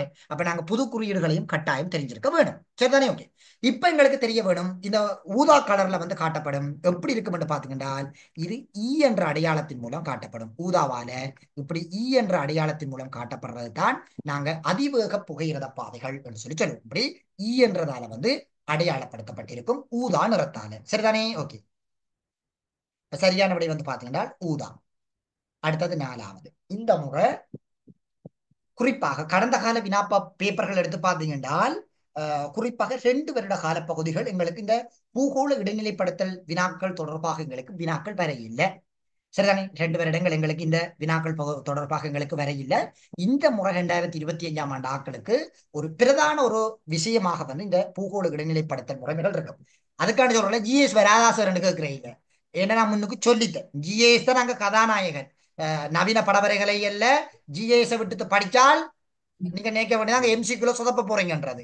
அதுக்குரிய ஆதாரம் எல்லாம் உங்களுக்கு இதுல படிப்பா காட்டி இருக்கிறேன். சரிதானே? ஜிஎஸ்ன்றதை படிப்பா படிக்க வேணும். நாங்க பாஸ் பேப்பரும் செய்து கொண்டிருக்கிறோம். தொடர்ச்சியாக வரும், ஒவ்வொரு வருஷமும் வரும் ஜிஎஸ். 2011, 12, 13, 14, 15, 16, 17, 18, 19 புது சிலபஸ், 19 பழைய சிலபஸ், 20 புது சிலபஸ், 20 பழைய சிலபஸ், 21, 22, 23, 24, 24 தொடர்ச்சியாக வரும். மாற்றமே இல்லை. எங்களுக்கு ஜிஎஸ்ன்றது கட்டாயம் படிச்சோம்னா 2 வினா செய்யலாம். அதெல்லாம் படிவா சொல்லியிருக்கேன். கட்டாயமான பகுதி ஜிஎஸ்ன்றது, அதை சாய்ஸ் பண்ணிடலாம். அப்புறம் மார்க் கேட்கிற இல்லை ஜிஎஸ் வராதா சார்ன்றது மாதிரி கேட்டா குறையச்சு தான் வாங்குவீங்க. ஜிஎஸ் கட்டாயம் படிக்க வேணும், அதுல மாற்றம் இல்லை. ஏன்னா ஜிஎஸ் எங்களுக்கு கட்டாயமான பகுதி கட்டாயமா வரும். பேராதனை யூனிவர்சிட்டியில தனி ஒரு கோர்ஸே கொண்டு வந்திருக்காங்க ஜிஎஸ்க்கு. அப்ப அதால கேள்வி கேட்காம இருக்க மாட்டாங்க, கட்டாயம் கேள்வி கேட்பாங்க. அது படிக்க வேணும். அது படிக்கிறதுக்குரிய இலகுவான மெதட் எல்லாம் சொல்லி தந்திருக்கணும். ஒரு அட்டவணையை போட்டு படிச்சிட்டீங்கன்னா தெரியாது. சரி, இது வந்து இந்த 4வது கேள்வி வந்து பாத்தீங்கன்னா உங்களுடைய ஸ்கீமில் இருந்து எடுக்கப்பட்ட ஒரு வினா பகுதி. பாருங்க, பூகோள இடைநிலைப்படுத்தல் முறைமையில் முப்பரிமாண ஆள்கூறுகளை பெற்றுக்கொள்வதற்கு ஆள்கூற்று தகவல்களுக்கு மேலதிகமான நிலத்தின் உயர பெருமானங்களினை பெற்றுக்கொள்வது அத்தியாவசியமானதாக இருப்பதனால் உள்வாங்கிகள் ஆக குறைந்தது எத்தனை செய்மதிகளினுடைய தொடர்பினை கொண்டிருக்க வேண்டும்? எத்தனை செய்மதிகளுடைய தொடர்பினை கொண்டிருக்க வேண்டும்? 3 4 4 செய்மதிகள். 4 நான் இதெல்லாம் படிவா சொல்லி தந்திருக்கிறேன். இப்ப உங்கள்ட்ட ஒரு கேள்வி வரலாம், சார் இந்த பகுதிகள் எங்களுக்கு டீச்சர்ஸ் கைட்ல இல்லையே சார், அப்ப எங்களுக்கு போட மாட்டாங்க தானே சார் என்ற மாதிரி வரலாம். நான் சொன்னேன் 2024ஆம் ஆண்டு கேள்வி டீச்சர்ஸ் கைட்ல தான் பெறப்பட்டது, நான் இல்லைன்னு சொல்ல இல்லை. இன்னும் நீங்க கிளாஸுக்கு போற இடத்துல பிள்ளைகள் உங்களுக்கு சில டெக்னிக்கல் உங்களுக்கு சொல்லித்தர மாட்டாங்க பிள்ளை. அது ஏன்ன்றது எனக்கு தெரியாது. ஏன் அவங்க இப்படி சொல்லித்தராம இருக்கிறாங்கன்றதும் எனக்கு தெரியாது. ஆனா நான் என்னட்ட போற பிள்ளைகளுக்கு எல்லாருக்கும் நான் விஷயத்தை சொல்லி கொடுக்குறேன்னா ஆதாரபூர்வமா காட்டுறேன். அதெல்லாம் நிறைய டவுட் எல்லாம் கேட்குங்க. இந்த பிரித்தி எல்லாம் நிறைய டவுட் கேட்கும். சரிதானே? பட்டத்தலையும் பிரித்தி இருக்குது, பள்ளிக்கூட பிள்ளையும் இருக்குது, சீனியர் பிள்ளையும் இருக்குது. 3 பிரித்தி இருக்குது. சரிதானே? சீனியர் பிள்ளை பிரித்தி கேட்கறது அடிக்கடி டவுட் கேட்கும். சரி, டவுட் கேட்டா நானும் போய் தேடுவேன். எனக்கு அந்த டவுட் கேட்கிற பிள்ளைல கூட விருப்பம், ஏன்னா நானும் தேடுவேன் தானே. சரி, ஓகே.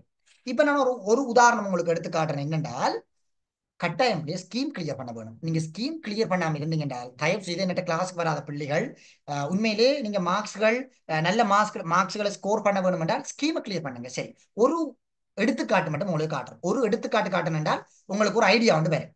இந்த 2024ஆம் ஆண்டு காலப்பகுதியில் வந்திருக்கிற ஒரு வினாவை காட்டுறேன். அதை காட்டிட்டு உங்களுக்கு ஒரு ஆதாரபூர்வமா நிரூபிச்சோம் என்று சொல்லி சொன்னால் உங்களுக்கு இப்படி வருகுது என்ற விஷயங்களை நீங்க தெரிஞ்சு கொள்ளக்கூடிய மாதிரி இருக்கு. சரி, ஒரு ஒன்றை காட்டுற நிறைய இருக்குது. நான் ஒன்றை மட்டும் காட்டி விடுறேன். ஸ்கீமை ஏன் கிளியர் பண்ண வேணும்ன்றது புரியுது. நான் மற்ற பிள்ளைகளுக்கு சொல்லி இருக்கிறேன். நீங்க என்னட்ட கிளாஸுக்கு வர பிள்ளைகளுக்கு தெரியாது. என்னட்ட கிளாஸுக்கு வர பிள்ளைகளுக்கு நான் அதை சொல்லிக் கொடுக்குறேன் நான் விளமையா. சரி, இதுல இந்த மண் ஏன்டா மண்டானே நிறைய பேர் கஷ்டமாவது இதான்னு சொல்லி சொல்றது. அப்ப அதால மண்ணையே பார்ப்போம். சரி, இந்த செங்கபில லெட்டசோல் மண், இதுல இருக்கிற செங்கபில லெட்டசோல் மண் நீங்க போய் பார்த்தீங்கன்னா இது உங்களோட ஸ்கீமிலேயே இருக்காது.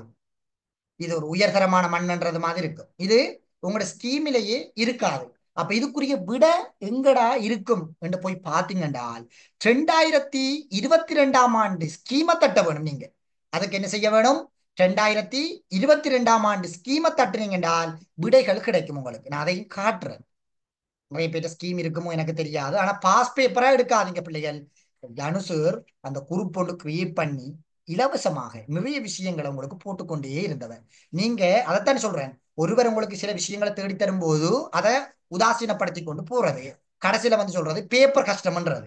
அதான் நடக்கிற விஷயங்கள். பிறகு படிப்பிக்கிற ஆசிரியரையும் பிள்ளையா சொல்றது, நீங்க படிக்காம விடுத்து படிப்பிக்கிற ஆசிரியர் தான் நிறைய பேர் அந்த ஒரு பிழையான விஷயங்களாக வந்து கதைக்கிறது. சரி, இதுல இந்த செங்கபில லெட்டசோல் மண் என்றதை வந்து தேடுனீங்க என்றால் உங்களுக்கு இதுல இருந்து நீங்க என்னன்னு சொல்றது ஒரு சரியான வகையில வந்து நீங்க இதுல இருந்து அந்த சில விஷயங்களை வந்து உங்களால வந்து பெற்றுக்கொள்ளக்கூடியமா இருக்கும். இதுலேயே அந்த மண் வந்து சரியான வகையில வந்து அதுக்குரிய விஷயங்கள் வந்து இதுல கொடுக்கப்பட்டிருக்கிறத நீங்க பார்க்கலாம். இங்க பாருங்க, இதுல இருக்கு. உங்களோட ஸ்கீம்ல இல்லையா? ஸ்கீம்ல தேடாதுங்க.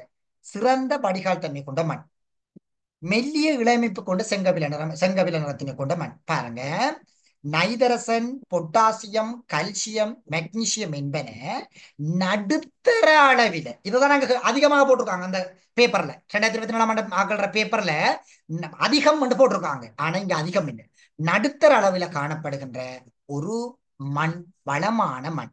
சரிதானே? மண் வளம் அதிகம் உள்ள மண் தான் இது. இது உங்களுடைய டீச்சர்ஸ் கைட்ல இல்ல. ஆனா இது எங்க இருக்குன்னு கேட்டால் உங்களோட 2022ஆம் ஆண்டு ஸ்கீமில் இருக்குது. சரிதானே? அப்ப ஸ்கீமில இருந்து உங்களுக்கு குறிப்பாக 5 வினா பகுதிகள் வரும். அப்ப நான் உங்களுக்கு சொல்லித்தர விஷயங்கள் என்னன்னா டெக்னிக்கல் பிள்ளைகள். நீங்க மார்க்ஸ்களை ஸ்கோர் பண்றதுக்குரிய டெக்னிக்கல். அப்ப நீங்க 2024ஆம் ஆண்டு பிள்ளைகள் அந்த ஸ்கீமையும் படிச்சிருக்க வேணும். நான் இது உங்களுக்கு காட்டியிருக்கிறேன். 2000 என்னட்ட கிளாஸ் வர பிள்ளைகளுக்கு அடிக்கடி காட்டுறேன். நான் இங்க பாருங்க பிள்ளைகள், இந்த களி இத்தனாம் ஆண்டுல வந்திருக்குது, இங்க பாருங்க இந்த களி இத்தனாம் ஆண்டுல வந்திருக்குது, இங்க பாருங்க காட்டுறேன் அந்த பிள்ளைகளுக்கு. அப்ப நான் கூட இந்த மற்ற ஆண்டுகள் உதாரணம் எடுத்து தான் காட்டி படிப்பிக்கிறது. ஏனென்றால் தொடர்ச்சியாக வருகிற விடயங்கள் ஒரே விடயங்களை தான் தொடர்ச்சியாக போட போறாங்க. அப்ப படிவா படியுங்க. இது வந்து 2024ஆம் ஆண்டு 23ஆம் ஆண்டு காலப்பகுதியில் வந்திருந்த ஸ்கீமில் எழுந்தெடுக்கப்பட்ட விடைகள். சரி, எங்களுக்கு தெரியணும் முப்பரிமாணத்துக்கு எங்களுக்கு 4 செய்மதிகள் பயன்படுத்தப்படும். எங்களுக்கு இருபரிமாணத்துக்கு எங்களுக்கு 3 செய்மதிகள் எங்களுக்கு பயன்படுத்தப்படும். சரிதானே? ஓகே, அடுத்தது பாருங்க, 5வது வினா. இடம் சார்ந்த தரவுகளின் பண்புகளினை எடுத்துக்காட்டும் தரவுகள் யாவை? இந்த இடம் சார் தரவுகள், இடம் சாரா தரவுகள், இதுகளை கண்டுபிடிக்கிறதுக்கும் ஒரு டெக்னிக்கல் இருக்குது. சரி, இந்த முதல் கேள்வியை பார்த்துட்டு விஷயத்துக்கு வருவோம். இடம் சார்ந்த தரவுகளின் பண்புகளை எடுத்துக்காட்டுகின்ற தரவுகள் என்ன தரவுகளா இருக்கும்? இடம் சாரா தரவு. இடம் சாரா தரவுகள். என்னோட சூமில வர பிள்ளைகளுக்கு அந்த விஷயங்கள் தெரிஞ்சிருக்கும். அவங்களை சொல்லியும் கொடுத்திருக்கிறேன். எது வரப்போது? இடம் சாரா தரவுகள். இடம் சாரா தரவுகள். சரி, இப்ப இன்னும் ஒரு விஷயத்தை இது நான் ஒரு கடந்த கால வினா பகுதிகள்ல இருந்து இந்த விஷயத்தை நான் போட்டிருக்கிறேன். சரிதானே? இது எப்படி கேட்டிருக்கிறாங்க, ஒரு 2 ஆண்டுகள்ல 2 மெத்தட் பயன்படுத்தி கேட்டிருக்கிறாங்க. அதை நான் உங்களுக்கு பிள்ளை, நீங்க என்ன கிளாஸ்க்கு வர பிள்ளைகள் அந்த நீங்க மற்ற பிள்ளைய நீங்க இதை பாருங்க, உங்கள்கிட்ட இருக்காது நினைக்கிற இதுகள் என்னோட கிளாஸ் வர பிள்ளைகிட்ட அதை கொடுத்துருக்குறேன், அவங்கள்ட்ட இருக்குது. இப்ப இந்த இடம் சார் தரவுகள், இடம் சாரா தரவுகளை கொஞ்சம் பார்ப்போம். கடந்த கால அடிப்படையில போய் பார்ப்போம், எப்படி கேள்வி கேட்டிருக்காங்க என்றதையும் பார்ப்போம் கடந்த காலத்துல. சரி, இப்ப பாருங்க, இதுல ஒரு கேள்வி ஒன்று வரப்பட்டிருந்தது அந்த பண்புகளை கேட்டு. சரி, இங்க பாருங்க, 6வது வினா. 2018ஆம் ஆண்டு காலப்பகுதியில பாருங்க, 2018ஆம் ஆண்டு காலப்பகுதியில 6வது வினாவை கேட்டிருக்காங்க.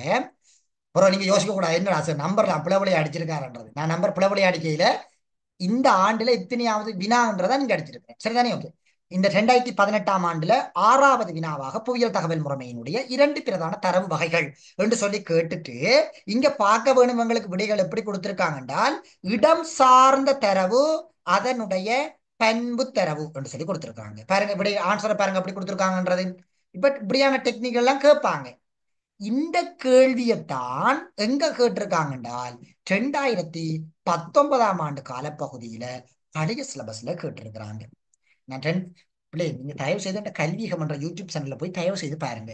இந்த 2024ஆம் ஆண்டு ஆக்களுக்கு எல்லாம் நிறைய விஷயங்கள் அதுல கதைச்சிருக்கேன். இந்த பிள்ளைகளுக்கு கத்தி கத்தி சொன்னேன். கடந்த காலத்தை பாருங்க வந்து சொல்லுதுகள் பிள்ளைகள் கஷ்டமண்டுதுகள் பேப்பர்.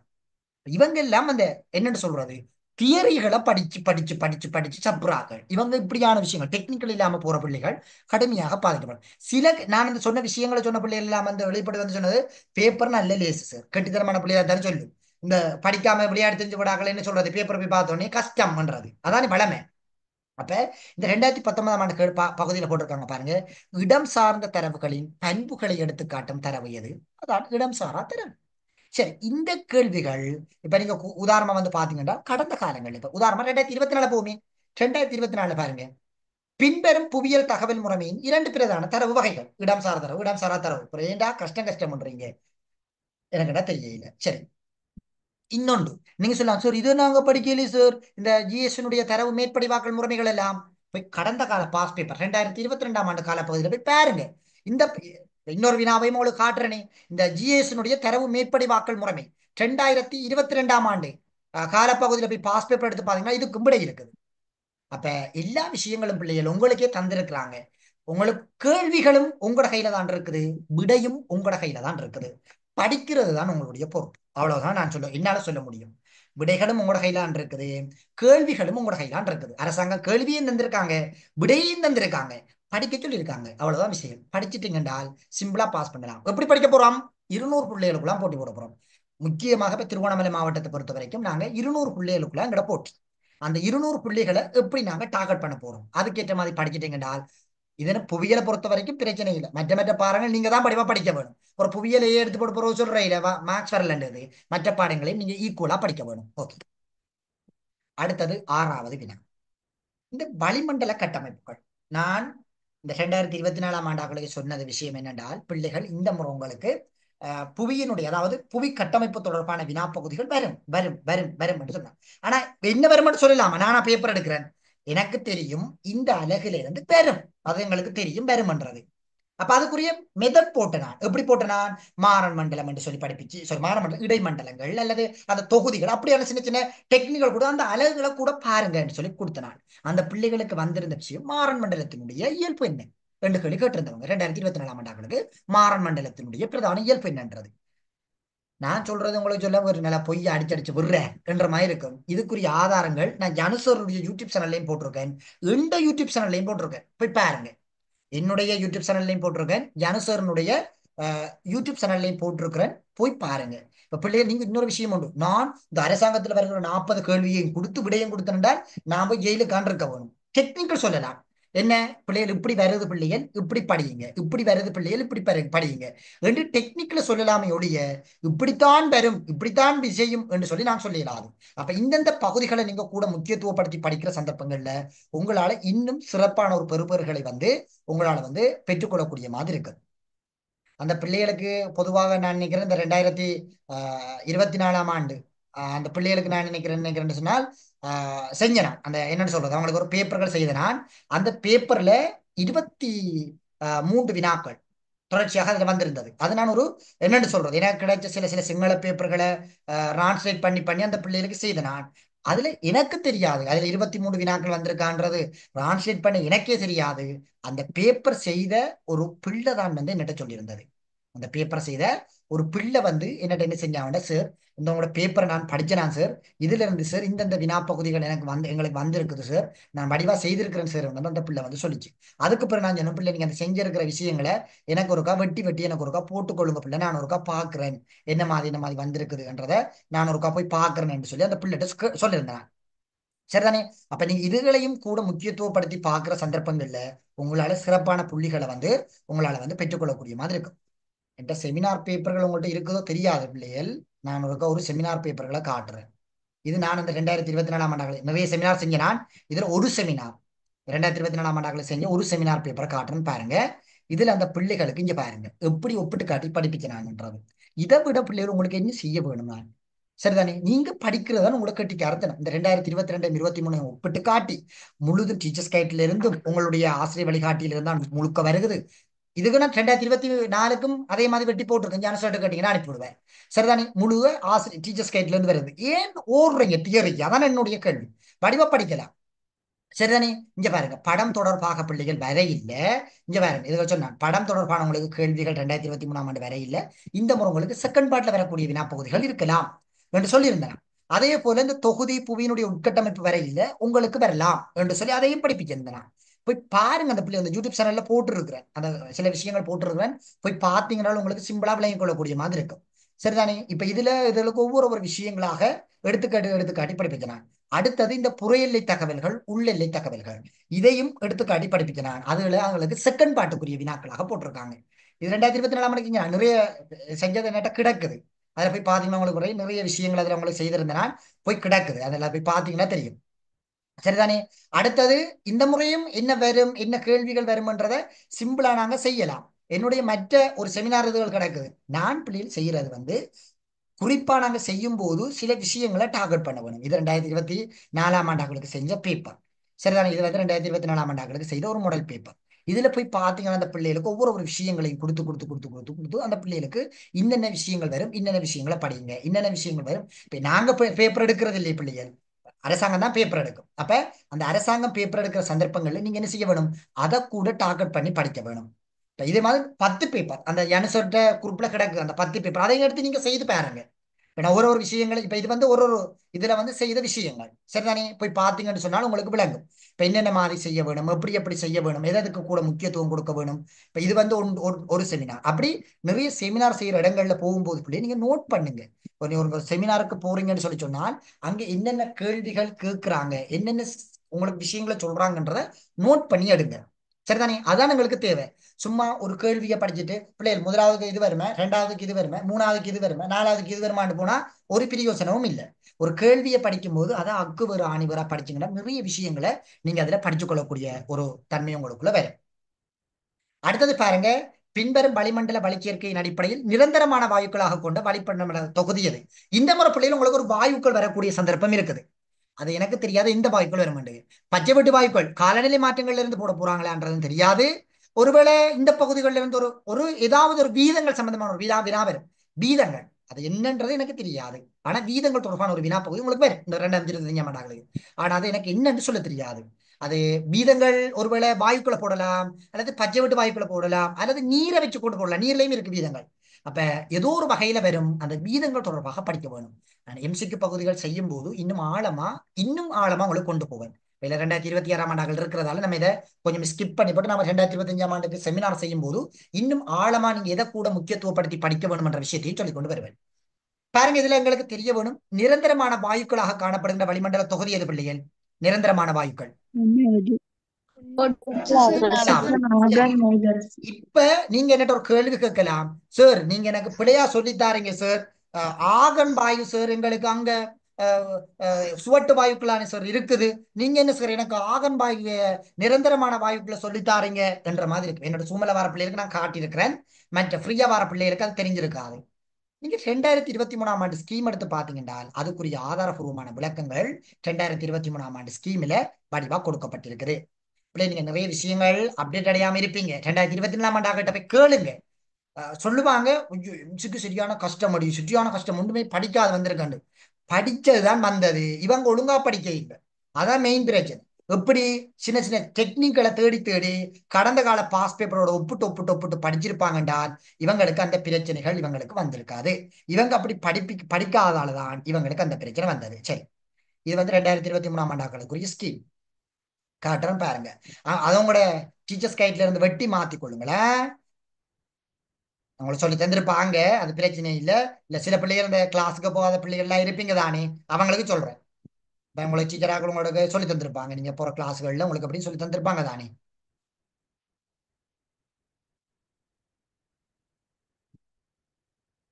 சரி, இந்த இருக்குது பாருங்க. இதுல பாத்தீங்கன்னா உங்களுக்கு தெரியும், இதுல நிறைய விஷயங்கள் இருக்குது பிள்ளைகள். இந்த ஸ்கீம்ல நிறைய விஷயங்கள் இருக்குது, நான் அதை பத்தி கதைக்கையில இதுல பாருங்க. என்னன்னு சொல்றது, வளிமண்டலத்தின் பல்வேறு வகையான வாயுக்கள் பல்வேறு அளவுகளின் சேர்க்கைகளாக உள்ளன, நிரந்தரமான வாயுக்களாகன. இதான் எங்களுக்கு பாயிண்ட் ஆகும், இதான் எங்களுக்கு விஷயம். இந்த பாயிண்ட ஹைலைட் பண்ணிக்கொள்ளுங்க. நைதரசன், ஒட்சிசன், ஆர்கன். இதான் எங்களுக்கு இருக்கிற நிரந்தரமான வாயுக்கள். இது மூன்றும் எங்களுக்கு நிரந்தரமான வாயுக்கள். நீங்க போய் நெட்ல சர்ச் பண்ணி பார்த்தாலும் இதுதான் உங்களுக்கு மூன்று தான் நிரந்தரமான வாயுக்களாக இருக்கும். அப்ப நீங்க சொல்லலாம், ஐயோ என்ன சார் எங்களுக்கு அப்ப டீச்சர்ஸ் கிட்ட பிள்ளைய அடிச்சு போட்டாங்களான்னு. அதுக்கு தான் ஆசிரியர் இருக்குது. அது உங்களுக்கு மாணவருக்குரிய வழிகாட்டி இல்லையே, அது உங்களை படிக்க சொல்ல இல்லையே, ஆசிரியருக்கு தான் அது வழிகாட்டி. அதுல இருக்கிற பிள்ளைகளை ஆசிரியர் உங்களுக்கு வழிகாட்டியாக உங்களுக்கு என்ன செய்வார், அந்த பிள்ளைகளை திருத்தி உங்களுக்கு வழிகாட்டுவார். அதான் ஆசிரியர் வழிகாட்டி. பிறகு நீங்க அதை படிச்சு போட்டு வந்து சொல்றீங்க, என்ன சொன்னீங்க, அதை அப்படி சொல்றீங்க, இதை எப்படி சொல்றீங்கன்ற மாதிரி கதைக்க கூடாது. சரிதானே? அது ஒரு பிழையான விடயமாக வந்து போயிடும். நிறைய விஷயங்கள் பிள்ளைகள், நீங்க வடிவா ஏத்திரச்சித்திகள் எடுக்கக்கூடிய வழிவகைகள் உங்களோட கையில தான் இருக்குது. அதை நீங்க தேடி போகிறதும் உங்களோட கையில தான் இருக்குதுன்றத வடிவா ஞாபகம் வச்சுக்கொள்ளுங்க.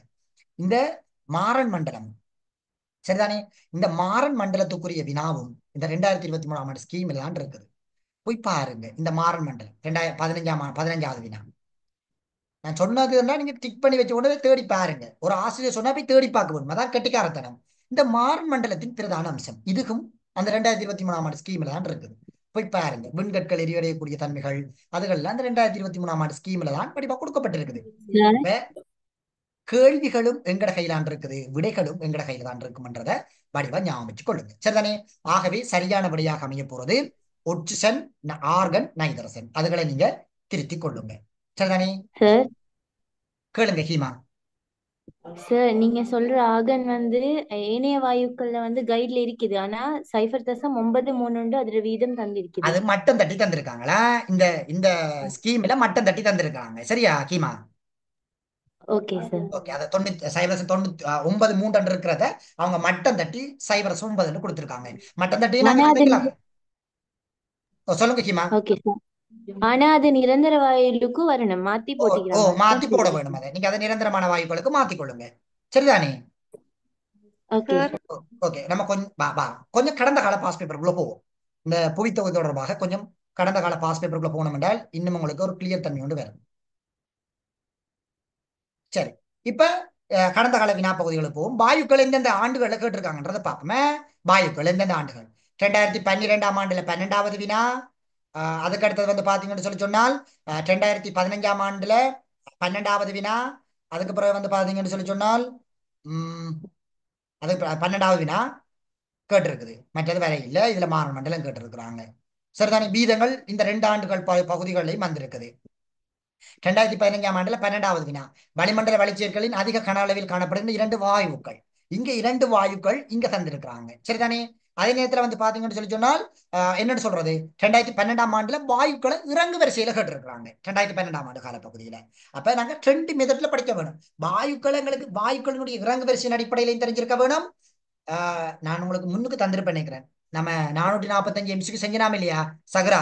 அதுல போய் பாருங்க. அதுல இருக்குது 2002ஆம் ஆண்டு, 1997ஆம் ஆண்டு அந்த காலப்பகுதியெல்லாம் வாயுக்கள் தொடர்பாக டெக்னிக்கலா கேட்டு இருக்கிறாங்க. அதுகளையும் முறுக்க பாத்தீங்கன்னா தெரியும். அதெல்லாம் வாயுக்கள் வந்திருக்குது.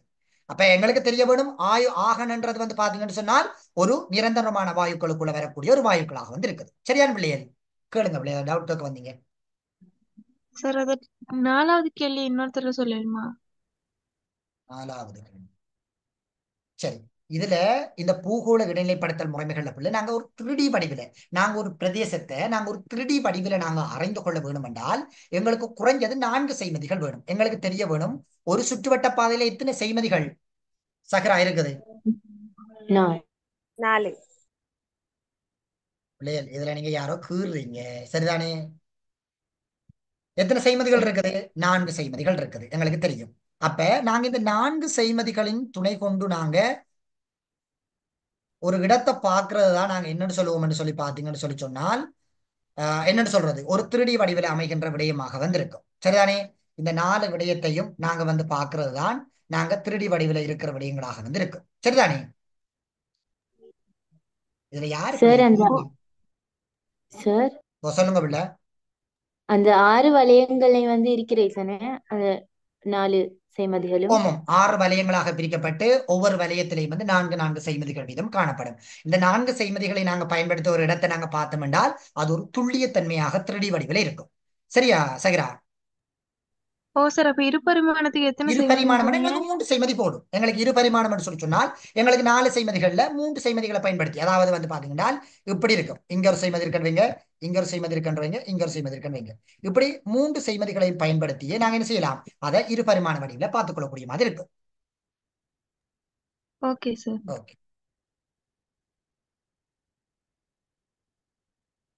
சார் அடுத்தது பாருங்க. பயன்பாட்டுல செய்மதிகள் 24. பயன்பாட்டில் உள்ள செய்மதிகள் 24. இதெல்லாம் வடிவா கடந்த காலங்கள்ல வடிவா கதைச்சி இருக்கிறாங்க. இல்லையா, தயவு செய்து நான் திரும்ப திரும்ப சொல்றேன், பேப்பர் செய்யுங்க.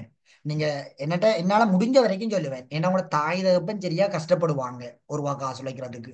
நீங்க வடிவா தியரிய போய் படிப்படியில் படிச்சு போட்டு பேப்பரை போய் பார்த்தீங்கன்னா ஒன்றும் விளங்காது, பெரிய கஷ்டமா இருக்கும். நான் இந்த பேப்பரை திருத்தும் போது இவங்களை வச்சுக்கொண்டு நான் நிறைய விஷயங்களை படிச்சு கொண்டேன். இந்த பிள்ளைகளை பேப்பர் செய்யும் போது அது ஒரு லெவல் விளங்குது. ஒரு கெட்டித்தனமான பிள்ளைகள் கூட எழுதுறதுக்குரிய சின்ன சின்ன மெதட்டுகளை மிஸ்டேக் பண்றாங்க. அதால கூட பேப்பர் செய்யுங்க. இப்ப என்னட்ட வர பிள்ளைகளுக்கு தெரியும் நான் பேப்பர் தான் கூட செய்யறான்ன்றது அவங்களுக்கு வடிவா தெரியும். மானடப்புவியல முடிய போது அடுத்தது பகுதிய புவியலுக்குரிய புக்ஸும் அனுப்ப போறோம் அவங்களுக்கு. சரி, நம்ம கூட பேப்பர் கூட எம்சிக்கு செய்யும் போது புது புது விடயங்கள் வரும்போது நீங்க நிறைய விடயங்களை படிச்சுக்கொண்டு நல்ல பருவர்களை பெற்றுக்கொள்ளக்கூடிய மாதிரி இருக்கும். இப்ப நான் 2025ஆம் ஆண்டாக்களுக்கு இன்னொரு மெதட் கொண்டு போவேன். வரக்கூடிய பகுதிகளை எடுத்து அதை இன்னும் உங்களுக்கு கிளியர் பண்ணி விடுவேன். அப்படின்னு கொண்டு போறோம் அந்த பிள்ளைகளுக்கு. அதுவும் நாங்க செய்வோம், பின்னுக்கு செய்யும் போது பார்க்கலாம். அடுத்தது 7வது வினா வந்து பாருங்க, பொறிமுறையால் உருவான அடையல் பாறைகளுக்கு உதாரணங்கள் 2. என்ன சொல்லலாம்? பொறிமுறையால் உருவான அடையல் பாறைகளுக்கு உதாரணங்கள் 2 நாங்க என்னென்ன சொல்லலாம்? மணல், கல். எங்களுக்கு தெரிய வேணும். நாங்க இங்க மணலையும் களியையும் சொல்லலாம், மணற்கல்லையும் மணலையும் சொல்லலாம். சரி, உங்களோட டீச்சர்ஸ் கைட்ல இந்த மண் தொடர்பு பாறைகள் தொடர்பாக நிறைய மிஸ்டேக்குகள் இருக்குது. சரிதானே? அதுகளை திருத்தி கொள்ளுங்க தயவு செய்து. நான் அதை கதைக்க போனா அதுக்கு டைமே போயிடும். நீங்க நிறைய டவுட் கேட்பீங்க, அதெல்லாம் நம்ம காட்டி கதைக்க வலிக்க வேண்டாம். நிறைய மிஸ்டேக்குகள் இருக்குது பாறைகள்ல. நீங்க குறிப்பாக கொஞ்சம் கடந்த கால பாஸ் பேப்பர்கள் எடுத்து கிளியர் பண்ணுங்க பாறைகளை. அப்பதான் உங்களுக்கு நிறைய விஷயங்கள் தெரிய வரும். சரிதானே? நான் அதை கதைக்க போனா நிறைய விஷயங்கள் கதைக்க வேண்டி வந்துடும். சோ இங்க வந்து எங்களுக்கு 4வது விடையும் சரி, 3வது விடையும் எங்களுக்கு சரி. சரிதானே? மணற்கல்லும் மணலும் களியும் சரி, மணற்கல்லும் மணலும் சரிதான். சரிதானே? பொறிமுறை ரீதியாக கூட நீரால வந்து உருவாக்கப்படும். இந்த பொறிமுறை ரீதியான உருவான அடையல் பாறைகள் எங்களுக்கு தெரியும். புறவிசை கருவிகள்ல ஓடும் நீர் என்ற ஒன்று இருக்குது. இந்த ஓடும் நீரால அதிகமாக தோற்றம் பெற உண்டுதான் இந்த பொறிமுறையால் உருவான அடையல் பாறைகள். இதெல்லாம் நான் நினைக்கிறேன் ஒரு சப்ரமகமா பேப்பர் உண்டுல நான் தமிழுக்கு டிரான்ஸ்லேட் பண்ணி வரையில்லை. சரிதானே? அது சிங்களத்துல இருந்தது. அந்த பேப்பரை டிரான்ஸ்லேட் பண்ணி பார்க்கும்போது சின்ன டெக்னிக்கல் எப்படி கட்டணும்னா, ஓடும் நீரினால் உருவாக்கப்படுகின்ற அடையல் பாறைகளாக காணப்படுவது எது? எனக்கு ஒரு பிள்ளை இல்ல, எனக்கு ஒரு பிள்ளை ஆயிஷா நினைக்கிறேன். எனக்கு ஒரு சிங்கள யூடியூப் சேனல் ஒன்று எனக்கு அனுப்புனீங்க, ஆயிஷா நினைக்கிறேன். அதுல பாத்தீங்களா அப்படி அதுல எப்படி படிக்குதல்ன்றது யூடியூப் அந்த ஜியோகிராஃபி சேனல்ல அந்த சார் போட போட அதுல டிக் பண்ணுதல், அந்த சார் போற கரெக்ஷன் பண்ற, நான் அதெல்லாம் எடுத்து வச்சிருக்கிறேன். அந்த புது புது கேள்விகள் எல்லாம் அந்த சார் போடுவேன். ஆயிஷா தான் எனக்கு அனுப்புனான்னு நினைக்கிறேன் பெரும்பாலும். சரிதானே? அதெல்லாம் நான் ஆயிஷா அனுப்புனீங்க. ஆயிஷா அனுப்புனீங்க. பாத்தீங்களா பிள்ளை அந்த பிள்ளைகள் எப்படி படிக்கிறாங்கன்னு பாத்தீங்களா? அப்ப நீங்க அந்த குரூப்ல இருக்கிறதால உங்களுக்கு தெரியும் அந்த சிங்கள பிள்ளைகள் எப்படி போகுதுன்றது. அதனாலதான் பிள்ளையா அதுக்கு ரிசல்ட் வருது. நீங்க நோட்ஸ்களை படிச்சு கொண்டு வர்றதால உங்களுக்கு ரிசல்ட் வருது இல்லை. அப்ப என்ன சிங்கள பிள்ளைகள் அப்படி ரிசல்ட் எடுக்க அந்த ஆயிஷான்ற பிள்ளை அந்த லிங்க் அனுப்ப பார்க்கும்போது விளங்குது. அந்த சார் சின்ன சின்ன டெக்னிக்கல் சின்ன சின்ன கேள்விகள் வரக்கூடிய விஷயங்கள் எல்லாம் கூட முக்கியத்துவப்படுத்தி போடுறாரு. நிறைய எம்சிக்கு போட்டிருக்காரு அந்த பிள்ளைகளுக்கு. அது அவ்வளத்தையும் படிச்சாலே அந்த பிள்ளைகளுக்கு வடிவா காணும். அப்ப படிக்கிற மெதட் தான் எங்களுக்கு ரிசல்ட்டை கூட்டி காட்டும்ன்றதுல எந்த விதமான மாற்றமும் இல்லை. சரி, ஓகே. அடுத்தது பின்வருவனவற்றுள் சொல்லுங்க சார். இப்போ ஓடும் நீரால உருவாகினா அது வந்து பொறிமுறையால் உருவானது. ஆனா அதே வந்து மழை நீரால உருவாகிச்சுன்னா அது ரசாயன முறை சார். ரசாயனம் கூட இப்ப அதுக்காண்டி அப்படி சொல்லல, கூடுதலாக மாறுது. என்னன்னு சொல்றது, இந்த கரைசல் செயல்முறை எங்களுக்கு நீரினாலையும் வரும். நீராலையும் எங்களுக்கு கூட வரும். இந்த சுண்ணக்கற்பாறைகள் கரைகிறதாலையும் எங்களுக்கு கூட வரும். தரைக்கல் நீராலையும் எங்களுக்கு வரும். அப்ப நாங்க அதில் அதிகமாக கரைசல் செயல்முறைகள் வரும் என்று சொல்ல வேணும். இந்த பொறிமுறைகள்ல அதிகமாக உருவாக்குற பாறைகள் வந்து ஓடு நீரால் உருவாக்கப்படுறதுன்னு சொல்ல முடியும். சரியா இல்ல? Okay sir. ஓகே. அடுத்தது 8வது வினா, பின்வருவனவற்றுள் மிக மெதுவான திணிவசைவு வடிவமாக விளங்குவது எது? அப்ப இந்த 2025ஆம் ஆண்டு குறிப்பாக 2026ஆம் ஆண்டு எழுத போறார்கள். என்னோட வர பிள்ளைகளுக்கு பிரச்சனை இல்லை, நான் அதை கொண்டு போகணும். உங்களுக்கு நீங்க என்ன செய்ய வேணும்? 2024ஆம் ஆண்டு ஆகல்ற இதை வந்து நல்லா கிளியர் பண்ண வேணும். என்ன செய்ய வேணும்? 2024 ஆண்டாக்குறதையும் 2025 ஆண்டாக்களை உங்களுக்கு 2026 ஆண்டு வரும்போது 2024 25 கிளியர் பண்ண வேணும். 2024 ஆண்டாக்கள் என்ன செய்ய வேணும் என்றால் கூட 2025 ஆண்டாக்கள் கூட என்ன செய்ய வேணும் என்றால் 2024 ஆண்டு ஆக்கள்றதையும் 2023 ஆண்டு ஆக்கள்றதையும் கூட கிளியர் பண்ண வேணும். நீங்க அதிகமாக அவங்களோட ஸ்கீமை படிச்சு முடிச்சிருக்க வேணும். நீங்க சரிதானே? ஸ்கீம்களை வடிவா படிச்சு முடிச்சுக்கொள்ளுங்க. கெட்டித்தனமாக செய்வீங்க எம்சிக்கு வரும்போது. அதெல்லாம் பார்த்துக்கொள்ளுங்க. நான் பேசுறது உங்களுக்கு விலங்கலண்டா பிள்ளைகள், உங்களுக்கு உங்களோட இடங்கள்ல கவரேஜ் இஷ்யூவா தான் இருக்கும். அதுல மாற்றம் இல்லை. சரி, எந்த நம்பரை நான் இதுல போட்டு விடுறேன். நீங்க நிறைய பேர் இதுல நம்பர் கேட்டிருக்கிறீங்க. நான் எந்த நம்பரை இதுல நான் உங்களுக்கு போட்டு விடுறேன். நீங்க கிளாஸ்ல ஜாயின் பண்ற ஆட்கள் வந்து ஜாயின் பண்ணி கொள்ளுங்க. 2025க்கும் நடக்குது, 2026 ஆண்டுகளுக்கும் இப்ப பேப்பர் கிளாஸ் தான் செஞ்சு கொண்டிருக்கிறேன். அவங்களுக்கு சிலபஸ் முடிச்சு பேப்பர் கிளாஸ் தான் போகுது. பேப்பர் கிளாஸ் பாத்தீங்கன்னா நீங்க நிறைய விஷயங்கள் அதுலயே முன்னுக்கே கவர் பண்ணி கொள்ளக்கூடிய மாதிரி இருக்கும். நீங்க என்ன நம்பர் போட்டுருக்கிறேன், நீங்க இந்த சட்ல போட்டிருக்க நம்பரை நீங்க அந்த நம்பரை போயிட்டு அதுல நீங்க எனக்கு வாட்ஸ்அப்புக்கு மெசேஜ் பண்ணீங்கன்னா இல்லாட்டி கோல் எடுத்தீங்கன்னா உங்களுக்கு மேலடிய தகவலை நான் சொல்லுவேன். சூழ்நிலை சரிதானே? ஓகே. சரி, இந்த மெதுவான துணிவசைவாக விளங்குகின்ற வடிவம் எது பிள்ளைகள்? இதுல 2024 ஆண்டு நீங்க படிக்கலன்ற அர்த்தம். அப்ப மெதுவான துணிவசைவு எது? ஊறுதல். ஊறுதல். Very good. ஊறுதல் எங்களுக்கு தெரிய வேணும். திணிவசைவு தொடர்பாக 2000 புறவிசைகள்ல 5 புறவிசைகள் எங்களுக்கு வந்திருக்குது இல்லையா? அதுல வந்து பாத்தீங்கன்னு சொல்லி சொன்னால் குறிப்பாக இந்த திணிவசைவு கேட்கப்பட்டது 2024 ஆண்டுகளுக்கு. திணிவசைவு அதாவது நிலச்சரிவு சம்பந்தமான ஒரு வினாப்பகுதிகள் அவங்களுக்கு கேட்கப்பட்டிருந்தது. இந்த நிலச்சரிவுல ஒன்றுதான் வந்து இந்த ஊறுதல், வழுக்குதல், சரிதல், வீழ்தல், பாய்ச்சல் இருக்குது. இதுல மிகவும் மெதுவாக மிக மெதுவாக நகர்ந்து கொண்டு வந்து எங்களுக்கு நிலப்பகுதிகளை வந்து சென்றடைகிற ஒன்றுதான் வந்து இந்த ஊறுதல் என்றது. ஊறுதலை பொறுத்த வரைக்கும் தாக்கங்கள் மிக குறையும். ஏன்னா மெதுவாக வருகின்ற போது நாங்க டக்கண்டங்களால் என்ன செய்யலாம்? தப்பித்துக் கொள்ளக்கூடிய ஒரு நிலப்பாடுகள் வந்து எங்களுக்கு கூடுதலாக இருக்கு இந்த ஊறுதல் என்றதுல. அப்ப இந்த ஊறுதல் தான் எங்களுக்கு என்ன தெரியும்னால் ஒரு மெதுவான திணிவசைவாக வந்து எங்களுக்கு அடையாளப்படுத்தப்படுகிறது. 2024 ஆண்டுகளுக்கு ஸ்கீமில் ஒரு விடைகளாக வந்து போடப்பட்டிருக்குது. கேளுங்க சகரா. சார் அப்ப வந்து வேகமாக ஏற்படுற திணிவசைவு எது? வேகமாக வழுக்குதல், வேகமாக வரக்கூடியதாக இருக்கும் வந்து வழுக்குதல். வழுக்கி செல்லுதல் வந்து பாத்தீங்கன்னா மிகவும் வேகமாக வரக்கூடிய ஒரு நிலப்பாடு வந்து இருக்கும் இந்த வழுக்குதலுக்கு. சரிதானே? இப்ப இந்த 2024 ஆண்டு ஸ்கீம்ல வடிவாகுகளை பத்தி கொடுத்துருக்குறாங்க. ஒருக்கா பாத்தீங்கன்னு சொல்லி சொன்னால் அதை சிம்பிளா செய்து கொள்ளக்கூடிய மாதிரி இருக்கும். சரியா சகரா? Okay sir sir. ஓகே, சொல்லுங்க. 7வது கேள்வியில 5வது ஆன்சரும் வரும் தானே? இல்லைங்க, அந்த திணிவசை கதைச்சிட்டு அதுக்கு வாரேன்.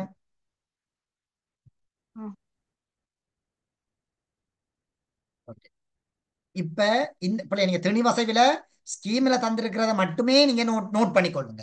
சரிதானே? இதுல இந்த திணிவசைவில வந்து பாத்தீங்கன்னு சொல்லி சொன்னால் ஸ்கீம்ல கொடுக்கப்பட்ட பாருங்க பாருங்க திணிவசைவின் ஒரு பொதுவான செயற்பாடாக இது விளங்குகின்ற இது மிகவும் மெதுவான திணிவசைவு வடிவமாக இது விளங்குகின்றது. இதுல இருந்து நான் உங்களுக்கு எடுத்து போட்டிருக்கிறேன். சரிதானே? இந்த வழுக்குதல் வந்து பாத்தீங்கன்னு சொன்னால் ஒரு துரிதமாக சுழற்சி போக்குல வந்து உடைந்து விழுகின்ற ஒன்றாக வந்து இந்த வழுக்குதல் சறுக்குதல் என்றது வந்து எங்களுக்கு அதிகமாக வந்து காணப்படுற ஒரு பகுதியாக வந்து இது இருக்குது. இதுக்குரிய மறுபெயர்கள் எல்லாம் இதுல வடிவா கொடுத்திருப்பாங்க. இதுகளை ஒருக்கா நீங்க நோமலா எடுத்துக்கொண்டு ஒருக்கா பார்த்து கொள்ளுங்க. சரியா பிள்ளைகள்? சார் சொல்லுங்க. பாறைச்சரிவும் முகவேகமானது தானே? என்னண்டு? பாறைச்சரிவும் முகவேகமானது தானே? பாறை சரிவுகளும் வேகமானதுதான். சரிந்து விழுறதும் எங்களுக்கு வேகமானதான். ஆனா இதுக்கு இன்னும் ஒரு பேர் இருக்கு, உருளுதல் என்று சொல்லுவோம். என்னன்னு சொல்லுவோம்? இதுக்கு இன்னும் ஒரு பெயர் உருளுதல் என்று சொல்லுவோம். இப்படி உருண்டு வாரதுல வந்து பாத்தீங்கன்னு சொல்லி சொன்னால் என்னன்னு சொல்றது, ஒரு தடுமாற்றம் உண்டு வரும். இந்த பாறைகள்ல வந்து தடுமாற்றம் உண்டு வாரதால ஒரு தடைகள் வரும் உருண்டு கொண்டு வாரதுல. சரியான பிரதி கொஞ்சம் பாருங்க. இப்படி ஒரு மலை ஒன்று இருக்குன்னு வச்சுக்கொள்ளுங்க. இப்படி மலை ஒன்று இருக்குது, இதுல ஒரு தடை ஒன்று இருக்குதுன்னு வச்சுக்கொள்ளுங்க. இங்கிருந்து இது வந்து உருண்டு கொண்டு வாரதால எங்களுக்கு இந்த தடைகள் வரும்போது எங்களுக்கு என்ன செய்யும்? இதனுடைய வேகம் மெதுவாக குறைக்கப்படக்கூடிய நிலப்பாடுகள் வந்து இதுல காணப்படும். சரியா பிரதி? Okay sir. ஓகே, இதெல்லாம் நாங்க இதுல வடிவா சொல்லி இருப்பாங்க. இந்த ஸ்கீம்ல வடிவா பார்த்துருப்பீங்க. பாறைகள் சரிந்து இடம்பெறும் போது மலைச்சாவையின் வழியே நிலை தடுமாறி கீழே விழும்போது ஏனைய பாறைகளை விட இலக்குதல் தன்மை வழியே இழுத்து வரப்படுறது. இது ஒரு நிலை தடுமாற்றம் அடையும். இந்த பாறைகள் வரும்போது இந்த தடக்கப்பட்டு வாருன்றது நிலை தடுமாறல்ன்றது அவங்களோட பதம். நாங்க எங்கட மொழி நடத்தினா தடக்கப்படுறேன்னு சொல்லுவோம். ஒரு கல் ஒன்று இருந்தா தடக்கப்பட்டு விழுந்துட்டோம் என்று சொல்றோம் இல்லையா? அப்படி அந்த உருண்டு வரும்போது தடக்கப்படுற ஒரு நிலை வந்து இந்த பாறை சரிவுக்கு வரும், அல்லது வந்து பாறை உருள்றதுக்கு வரும். அதால அதனுடைய வேகம் வந்து சடுதியாக குறைக்கப்படுற ஒரு நிலைப்பாடு வரும். ஆனால் வழுக்குதல்ன்றது அப்படியே சரிந்து கொண்டு அப்படியே சட்டார்னு அப்படியே விழுந்துடும். விழுமென்றால் சரி, அவ்வளவும் எங்களுக்கு பெரிய ஒரு சேதம் ஒன்று தந்து கொண்டு போயிடும். சரியா பிரதி? Okay sir. ஓகே, அடுத்தது பாருங்க. சரி, ஏழாவது கேள்வி ஏதோ கேட்டீங்க இல்லையா? ஏழாவது கேள்வியில் எதை பிள்ளை கேட்டீங்க? 7வது கொஸ்டினுக்கு 5வது ஆன்சரும் வரும் தானே? வராது. உரைகளிக்கல்ன்றதுக்கு என்ன மறுபெயர்? ஜிப்சம். ஜிப்சம். என்னது கிளாஸ் வர பிள்ளைகளுக்கு தெரிஞ்சிருக்கும். உரைகளிக்கல்லினுடைய மறுபெயர் வந்து ஜிப்சம். ஜிப்சம் என்னது? ரசாயன ரீதியாக உருவாகிறது இல்லையா பிள்ளை? ஓம் சார். ஓகே, நீங்க புதாக்களுக்கு உங்களுக்கு தெரிஞ்சிருக்காது சில சில பதங்கள். நீங்க பிள்ளை இதுக்கு தான் நான் சொல்றேன். நான் வடிவா கடந்த கால பாஸ் பேப்பர்கள் ஸ்கீம்களை வடிவா படியுங்க, கூட பேப்பர் செய்யுங்க. சரிதானே? ஓகே, இப்ப இதுல 9வது வினா வந்து பாருங்க. கீழே உள்ள வரைபடங்களில் குறைகளில் 3 வகையான அடிப்படைகள் ஏபிசி என இங்கு எடுத்து காட்டப்பட்டுள்ளன. பின்வரும் தெரிவுகளில் எது சரியான விடையாக அமைகின்றது? அடுத்து இன்னொரு விடயத்தை சொல்றேன். இந்த 2024ஆம் ஆண்டாக்களுக்கு தான் பெரும்பாலும் படம் என்ற பகுதி வரக்கூடியதாக இருந்தது. ஆனா அவங்களுக்கு அந்த படப்பகுதின்றது ஸ்டாப் பண்ணி வச்சிருக்கோம். படம்ன்றது படம் போட்டு கேட்கிறத, அதுக்காண்டி படம் என்ற பெரிய வினால படம் போட்டு கேள்வி கேட்கிற வினா. இந்த 2024ஆம் ஆண்டு ஆக்களுக்கு 23ஆம் ஆண்டு ஆக்களுக்கும் படம் போட்டு கேட்கிற கேள்விகளை ஸ்டாப் பண்ணி வச்சிருக்காங்க. அப்ப இந்த முறை பெரும்பாலும் உங்களுக்கு அதிகமாக படம் வச்சு கேட்கக்கூடிய கேள்வி வரக்கூடிய சந்தர்ப்பம் இருக்குது. அப்ப நீங்க படங்களுக்கு கூட முக்கியத்துவம் கொடுத்து பாருங்க. இந்த படங்கள் தொடர்பான கேள்விகளை நீங்க கூட முக்கியத்துவம் கொடுத்து பாருங்க. அது நீங்க எந்த கேள்விகளுக்கு கூட படம் தொடர்பான வினாக்கள் வரும் என்ற விஷயத்துல நான் உங்களுக்கு கூட அடுத்தடுத்த பேப்பர் கிளாஸ்கள்ல சொல்லிக்கொண்டு போவேன். சரிதானே? ஓகே, பாருங்க. கீழே உள்ள வரைபடங்களில் குறைகளின் 3 வகையான அடிப்படைகள் ஏபிசி என இங்கு எடுத்து காட்டப்பட்டுள்ளன. பின்வரும் தெரிவுகள் எது அதன் சரியான அடிப்படையினை தருகிறது? எது வரப்போது? ஏபிசி என்றதுல சரியான ஒரு அடிப்படையை தருகிறது. முதலாவது பிளவு பள்ளத்தாக்கு, பாறை பிதிர்வு, அடுத்தது படிநில தொடர்குறை. சரிதானே பிள்ளைகள்? உங்களுக்கு அடுத்த பாடங்கள் இருந்தாலும் நீங்க ஒரு நாள் உங்களுக்கு கிளாஸ்களை கட் பண்றதுல உங்களுக்கு எதுவும் குறைய போறது இல்லை. உங்களுக்கு ரெக்கார்டிங் வரும், ரெக்கார்டிங்கை பார்த்து நீங்க படிக்கலாம். சரிதானே? இப்ப இது வந்து ஒரு பேப்பர் கிளாஸ், ஒரு ஃப்ரீயாக நடத்தப்படுற ஒரு கிளாஸ் உண்டு. மற்ற பிள்ளைகளும் இருப்பீங்க. இதுல இருந்த விஷயங்களை கேட்டுக்கொண்டு போனீங்கன்னா உங்களுக்கு தான் நல்ல. இப்ப நீங்க வேற வேற பாடம் எடுக்கிறார்கள், நீங்க ரெக்கார்டிங்க பார்த்து அதை விளங்கிக் கொள்ளக்கூடிய ஒரு நிலப்பாடு வந்து இருக்கும். சரியான சொல்ற விஷயங்களை வடிவா கேட்டு நோட் பண்ணி கொள்ளுங்க. சரி, அடுத்தது வந்து பாருங்க. சுன்னக்கட் பிரதேசத்தில் உருவாக்கப்படும் 3 இடவிலக்கவியல் அம்சங்களும் அவை எது? சுன்னக்கட் பிரதேசத்தில் உருவாகிற 3 இடவிலக்கவியல் அம்சம் எது வரப்போது? ரெண்டாவது. உடற்பள்ளம், கசுந்துளி படிவு, உவாலா. இன்னும் எங்களுக்கு வரப்படாத ஒரு புறவிசை தான் இந்த சுன்னக்கட். சுன்னக்கட் பிரதேசம் இன்னும் என்றதை விட 1997ஆம் ஆண்டு காலப்பகுதியில இருந்து 2024ஆம் ஆண்டு காலப்பகுதியில் வந்திருக்கிற எந்த ஒரு பாஸ் பேப்பர்லையும் பெரிய ஒரு வினாவாக செகண்ட் பாட்டுக்கு ஃபர்ஸ்ட் பாட்டுக்கு சொல்லல, செகண்ட் பாட்டுக்கு இன்னும் இந்த சுன்னக்கட் பிரதேசங்கள் தொடர்பான வினா பகுதிகள் பெரும்பாலாக போடப்படவே இல்லை. அப்ப நாங்க அதுக்காண்டி வராது என்று சொல்லி நாங்க சொல்ல இயலாது. ஆனா நாங்க கொஞ்சம் பார்த்து வச்சிருக்கிறது பெட்டர். சரிதானே? என்னுடைய எதிர்பார்ப்பு வினாக்கள்ல நான் 3 பிரதான புறவிசைகளை வச்சிருக்கேன். உங்களுக்கு தெரியும் கிளாஸ்ல வரவங்களுக்கு. அதுல உண்டா இதை வச்சிருக்கேன். இதை இன்னும் இலகுவாக எழுதக்கூடிய மெத்தட் அடிப்படையில சொல்லித்தந்து உங்களை இதுலயும் நான் உங்களுக்கு பிராக்டிக்கலா பண்ணி விடுவேன். அப்ப அதை நீங்க சிம்பிளா எழுதி கொள்ளக்கூடிய மாதிரி இருக்கு. சரிதானே? அடுத்தது 2014 தொடக்கம் 2050 இடைப்பட்ட ஆண்டுகளில் அதிகளவான நகர சனத்தொகையினை கொண்டிருக்கும் நாடுகள் என ஐக்கிய நாடுகள் சபை எதிர்கூறியிருக்கும் நாடுகளுடைய தொகுதி எது? முதலாவது நைஜீரியா. இந்த 3 நாடுகள் தான் எங்களுக்கு மிக முக்கியமான நாடுகளாக இருக்குது. பிரித்தி இருக்கிறீங்களா? பிரித்தி ஓகே. பிரித்தி நீங்க என்ன செய்ய வேணும் என்றால், நான் இந்த 12வது கடையை நோட் பண்ணி வச்சுக்கொள்ளுங்க. பிரித்திய உங்கள்கிட்ட பேப்பர் இருக்கும். இதுக்கு நான் சில விஷயங்கள் உங்களுக்கு நோட் தருவேன், நீங்க கிளாஸ்ல கேட்க வேணுமே. Okay sir. ஓகே, சரிதானே? எங்களுக்கு தெரிய வேணும் இந்தியா, சீனா, நைஜீரியா. அப்ப நீங்க உங்கள்ட்ட ஒரு கேள்வி ஒன்று வரலாம், அப்ப ஐக்கிய அமெரிக்கா வராதா சார்? ஐக்கிய அமெரிக்கா தான் 3வது வரும். ஆனால் இங்க 3வது இடத்துல வேற எந்த நாடுகளும் வராது. இங்க நீங்க சூடான எடுக்கவே இயலாது. அப்ப அதாலதான் இங்க நீங்க நைஜீரியாவை எடுத்திருக்கிறீங்க. முதலாவது எங்களுக்கு இந்தியா, சீனா, ஐக்கிய அமெரிக்கா, இந்தோனேசியா, பிரேசில், நைஜீரியா. சரிதானே? அப்ப இங்க எங்களுக்கு கொஞ்சம் நாடுகள் தராதுன்றதால நீங்க நைஜீரியாவை எடுக்க முடியாது. நைஜீரியாவும் எங்களுக்கு என்ன செய்தால் இந்த நகர சனத்தொகையில அதிகமாக இருக்கிற நாடுகள்ல மிக முக்கியமாக இருக்குது. நகர சனத்தொகையை பொறுத்த வரைக்கும் நைஜீரியாவில் அதிக அளவான பேர் இருக்காங்க. சனத்தொகையை பொறுத்த வரைக்கும் நான் இப்ப சொல்லியிருக்கிற நாடுகள் மிக முக்கியமான நாடுகளாக வந்து இருக்குது. சரியா பிள்ளைகள்? அடுத்தது ஓகே சார். சொல்லுங்க. சார் அந்த நகர சனத்தொகை கூடி அந்த நகரங்கள் கேள்வி வரும் தானே சார்? நகரங்களும் கட்டாயமாக நகரங்களை பொறுத்த வரைக்கும் பிள்ளைகள் ஒரு 10 பிரதான நாடுகள் உங்களுடைய சிலபஸ்ல இருக்குது. சரிதானே? அதுதான் உங்களுக்கு உலகப்படங்களையும் குறிக்கத்தான் அவங்க. உலகப்படங்கள்ல போய் பாருங்க, உங்களுக்கு அந்த 10ல 25 நகரங்கள் இருக்குது மொத்தமாக. அந்த 25 நகரங்களையும் வடிவா குறிச்சு பழகிட்டீங்கன்னு சொல்லி சொன்னால் சிம்பிளா நீங்க உலகப்படங்களையும் குறிக்க பழக வேணும். அதை என்ன சார் தெரிஞ்சு வச்சிருந்தீங்கன்னா அதைத்தான் உங்களுக்கு திருப்பி திருப்பி மாறி மாறி கேள்விக்குள்ள போடுவாங்க. சரியா மது? எது சார்? கேளுங்க சைனா. சமீனா கேளுங்க சமீனா. அது எது 25 அந்த நாடுகள்? 25 நாடுகளும் என்னன்னு கேக்குறீங்களா? ஓ சார்.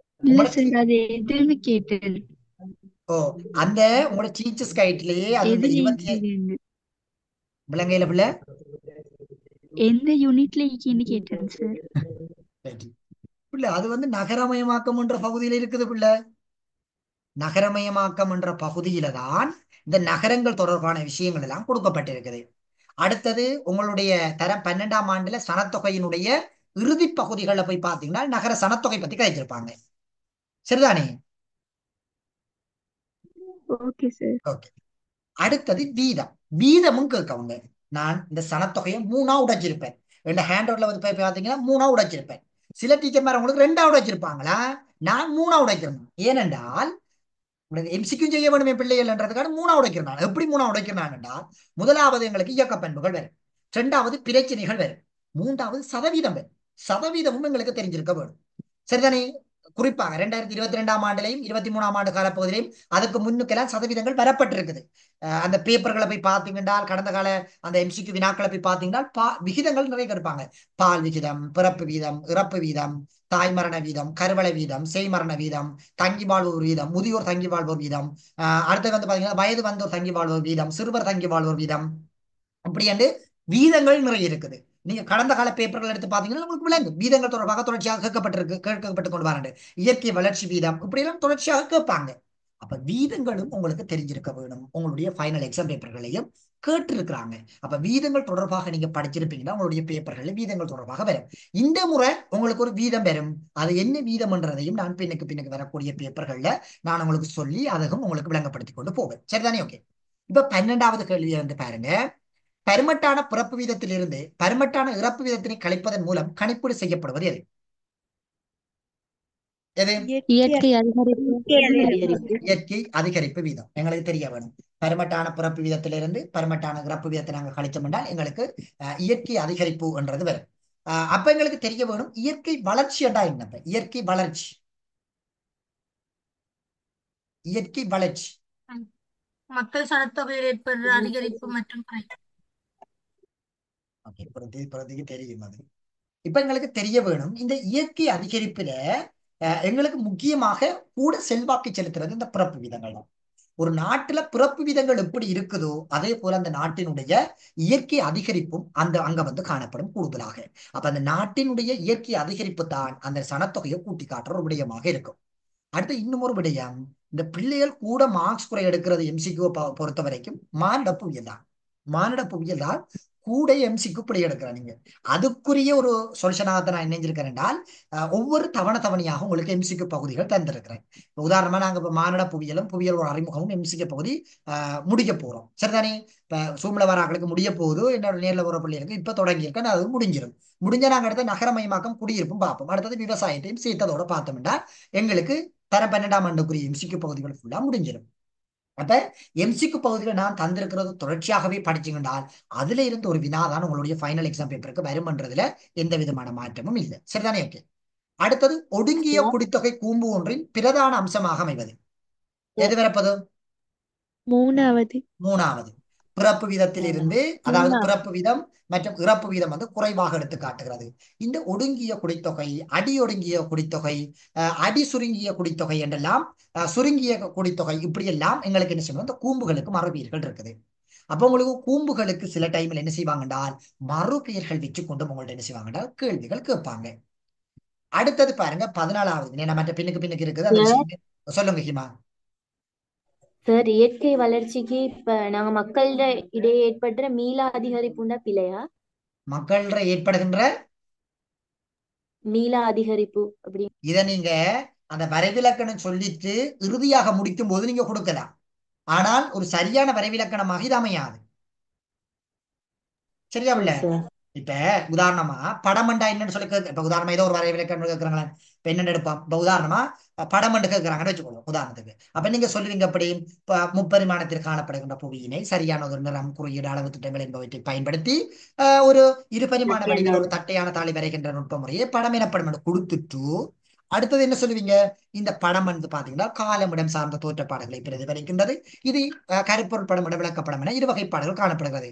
அந்த இறுதி பகுதியில சில பாயிண்ட்கள் கொடுப்பீங்க தெரியுமா, அதுக்கு கொடுக்கலாமையுடைய சரியான வரைவிலக்கணத்தை கொடுக்க கூடாது. சரியா ஹீமா?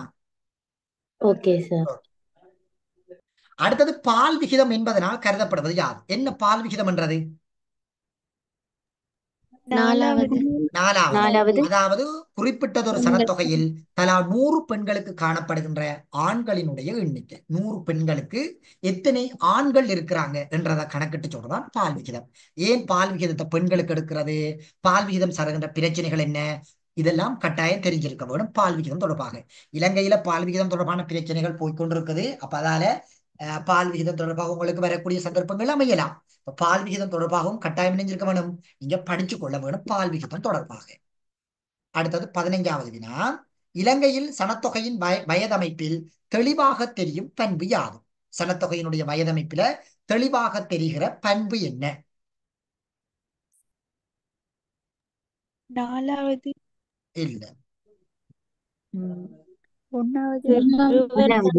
3வது. சரிதானே? இந்த கேள்வி விடையெடுத்த சரி எடுத்த பிள்ளை அந்த ரஜந்தினி என்ற பிள்ளை மட்டும்தான் இதுக்கு சரி எடுத்திருந்தார். சரிதானே? ஓகே. என்னன்னு சொல்லி பார்த்தீங்கன்றால் இது ஒரு பெரிய ஒரு ஆழமான ஒரு கேள்வி ஒன்று. ஒரு அந்த பிள்ளை சும்மா போட்டு சரி எடுத்தா தெரியாது, இல்ல அந்த பிள்ளை தெரிஞ்சது சரி எடுத்தான்னு எனக்கு தெரியாது. ஆனா பெரிய ஆழமான கேள்வி ஒன்று இது. சரி, இதை பத்தி கொஞ்சம் சொல்லி வரும் பாருங்க. எங்களுக்கு தெரிய வேணும், சனத்தொகையில 3 பிரதான வயதமைப்பு இருக்குது. ஒன்று சிறுவர்கள், ஊழியப்படை, முதியோர்கள் என்று 3 பிரதான வயது அமைப்புகள் இருக்குது. இதுல ஒன்றுதான் இந்த சிறுவர்கள் தங்கி வாழ்வர் வீதம். இந்த சிறுவர்கள் தங்கி வாழ்வோர் வீதத்தை பொறுத்த வரைக்கும் எங்கட இலங்கையை பொறுத்த வரைக்கும் வந்து பாத்தீங்கன்னா மிக குறைவு.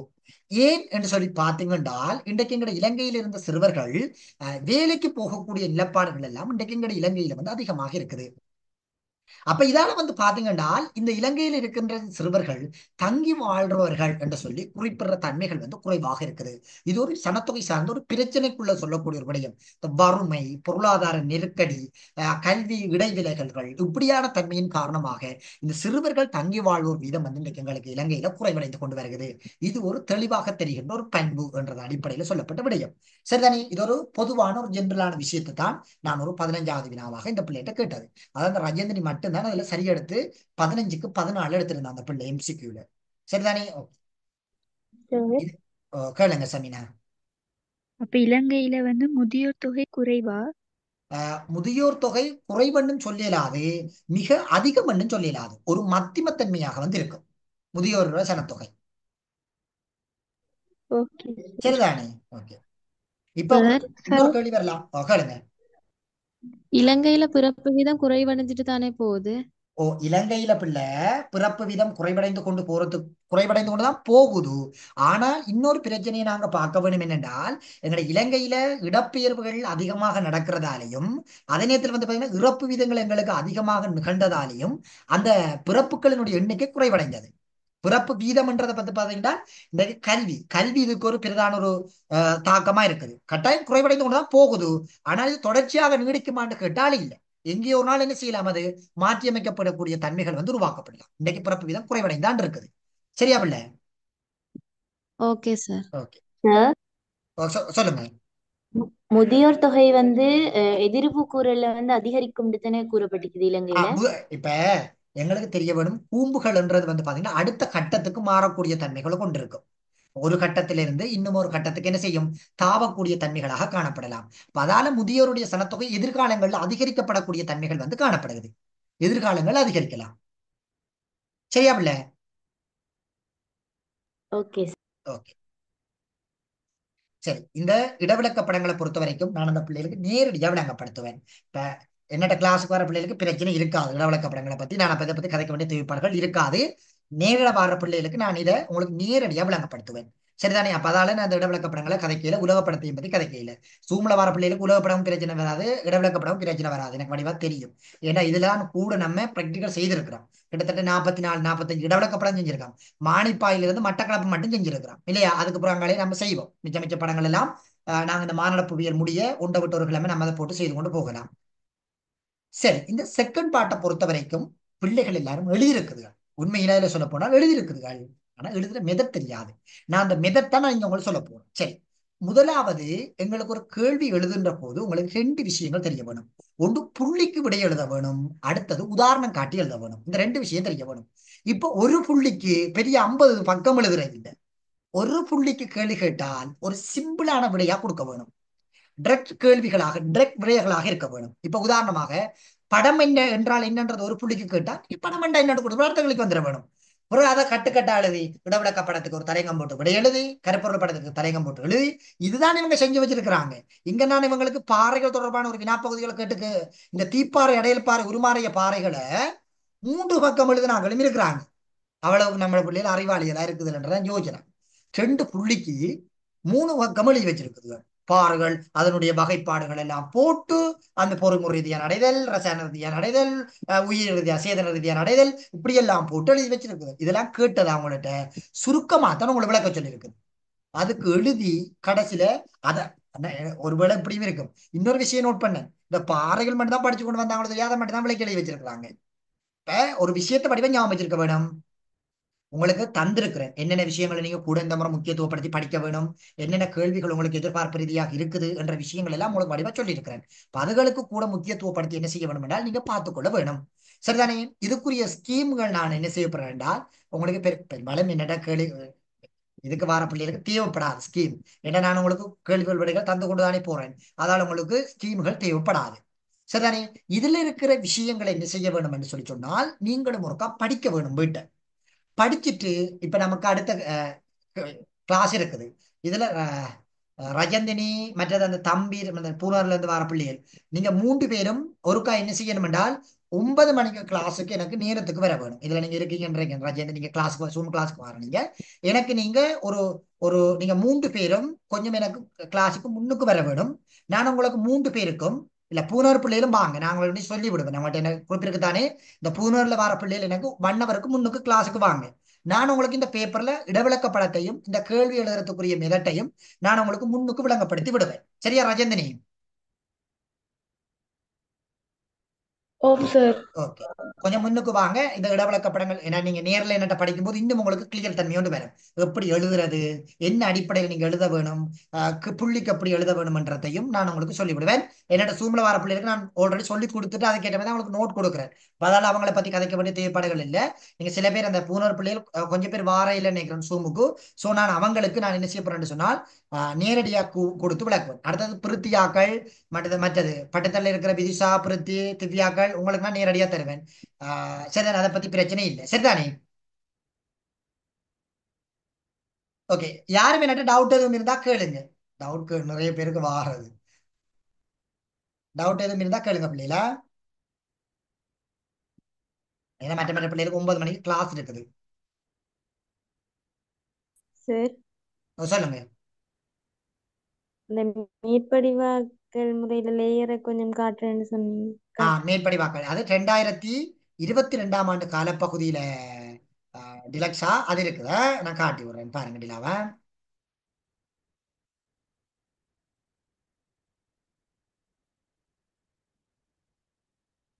இந்த இருக்குது, இதான் டிலா அந்த விஷயம் மேற்படி வாக்கள் முறைமை என்றதுல. இதுல போய் 2022ஆம் ஆண்டு பாஸ் பேப்பர் நிலாவா அதுல போய் பாத்தீங்கன்னா தெரியும். இப்படித்தான் இந்த மேற்படிவாக்கல் முறைமைகள் ஒவ்வொரு தட்டுக்களாக இருக்கிறது. டிலா நீங்க மறக்காம என்னோட நேரடி கிளாஸுக்கு வரும்போது கேளுங்களா, இதுல இருக்கு அதுக்குரிய விடைகள் எல்லாம். சரிதானே? பாருங்க, இதுல இந்த விஷயம் இருக்குது, நம்ம வாய்ச்சி போக தேவையில்லை, இதை வாய்ச்சி பார்த்தீங்கன்னா உங்களுக்கு விளங்கும். இதான் அந்த மேற்படிவாக்கல் முறைமைகள். நாங்க படங்களை தட்டுக்களாக பிரிச்சு வகைப்படுத்தி கதைக்கிறதா நாங்க மேற்படிவாக்கல் முறைமை சொல்லி சொல்லுவோம். சரியா டிலா? Okay sir. நான் உங்களுக்கு நேரடியிலையும் உங்களுக்கு விளங்கப்படுத்தி விடுவேன் இந்த மேற்படிவாக்கல் முறைமைகளையும். பிரதியாக்களுக்கு நான் நோட் தந்திருக்கிறேன், அதை பத்தி பிரச்சனை இல்லை, உங்களுக்கு அதை கிளியரா படிப்பிக்கிறேன். சரிதானே? மற்ற பிள்ளைகளும் சொன்ன விஷயங்களை வடிவா கேட்டிருப்பீங்க. சூமுக்கு வர பிள்ளைகள் அடிக்கடி டவுட் கேட்டு படிக்கிறது இல்லை, அதுல பிரச்சனை இல்லை. மற்ற கிளாஸுக்கு வராத பிள்ளைகளும் வடிவா சொன்ன விஷயங்களை நல்ல வடிவா கேட்டு உங்களுடைய ஃபைனல் எக்ஸாம் பேப்பர் இருக்கிறது 5 மாத காலங்கள். அந்த 5 மாத காலத்துக்கும் உங்களை நல்ல வடிவா தயார்படுத்தி கொள்ளுங்க. சரிதானே? ஓகே. நான் இதுல இந்த நம்பரும் போட்டு விட்டுருக்கிறேன். நீங்க அப்படி கிளாஸ்ல ஜாயின் பண்றாங்க, நீங்க சூம் கிளாஸ்ல ஜாயின் பண்ணி வரலாம், அதை பத்தி பிரச்சனை இல்லை. சரிதானே? இப்போ பேப்பர் கிளாஸ் தான் பிள்ளை செய்யறேன், நான் தியரி கொண்டு போக மாட்டேன். ஏன்னா தியரி கொண்டு போகிறதுக்கு எனக்கு டைம் இல்லை. ஏன்னா அந்த பிள்ளைகளுக்கு அங்கே பேப்பர் கிளாஸும் செய்ய வரும் என்கிட்ட முன்னுக்கு அந்த பிள்ளைகளுக்கு. அதால பேப்பர் கிளாஸ் தான் போய் கொண்டு இருக்குது. நீங்கள் பேப்பர் கிளாஸில் அவங்களோட ஜாயின் பண்ணி படிச்சு கொள்ளக்கூடிய மாதிரி இருக்கும். பேப்பர் கிளாஸில் நான் உங்களுக்கு நோட் தான் கொடுக்குறேன். இப்போ வரக்கூடிய விஷயங்களை முக்கியத்துவப்படுத்தி அதுகள் படிக்காதது, தெரியாதது, விளங்காத விஷயங்களை கடந்த கால பாஸ் பேப்பரில் அதை ஃபில்டர் பண்ணி கொடுத்து அவங்களுக்கு நோட்டாக கொடுக்குறேன். அப்படித்தான் என் கிளாஸ் போகுது இந்த சூம் பிள்ளைகளுக்கு. ஏன்னா தியரிகளை சும்மா சொல்லி கொண்டு இருக்கிறது ஒரு பிரயோசனமும் இல்லைன்றது எனக்கு வடிவா தெரியும். தெரியாத விஷயங்கள் விஷயங்களை கொடுத்தா படிப்பிச்சு கொண்டு போறேன். கேளுங்க, சொல்லுங்க தம்பி. ஓம் நம சிவாய. சரிதானே? ஓகே. அப்ப மற்ற விஷயங்களை நீங்க கேட்டு வடிவா படிச்சு கொள்ளுங்க. சரியா பிள்ளைகள்? Okay sir. Okay sir.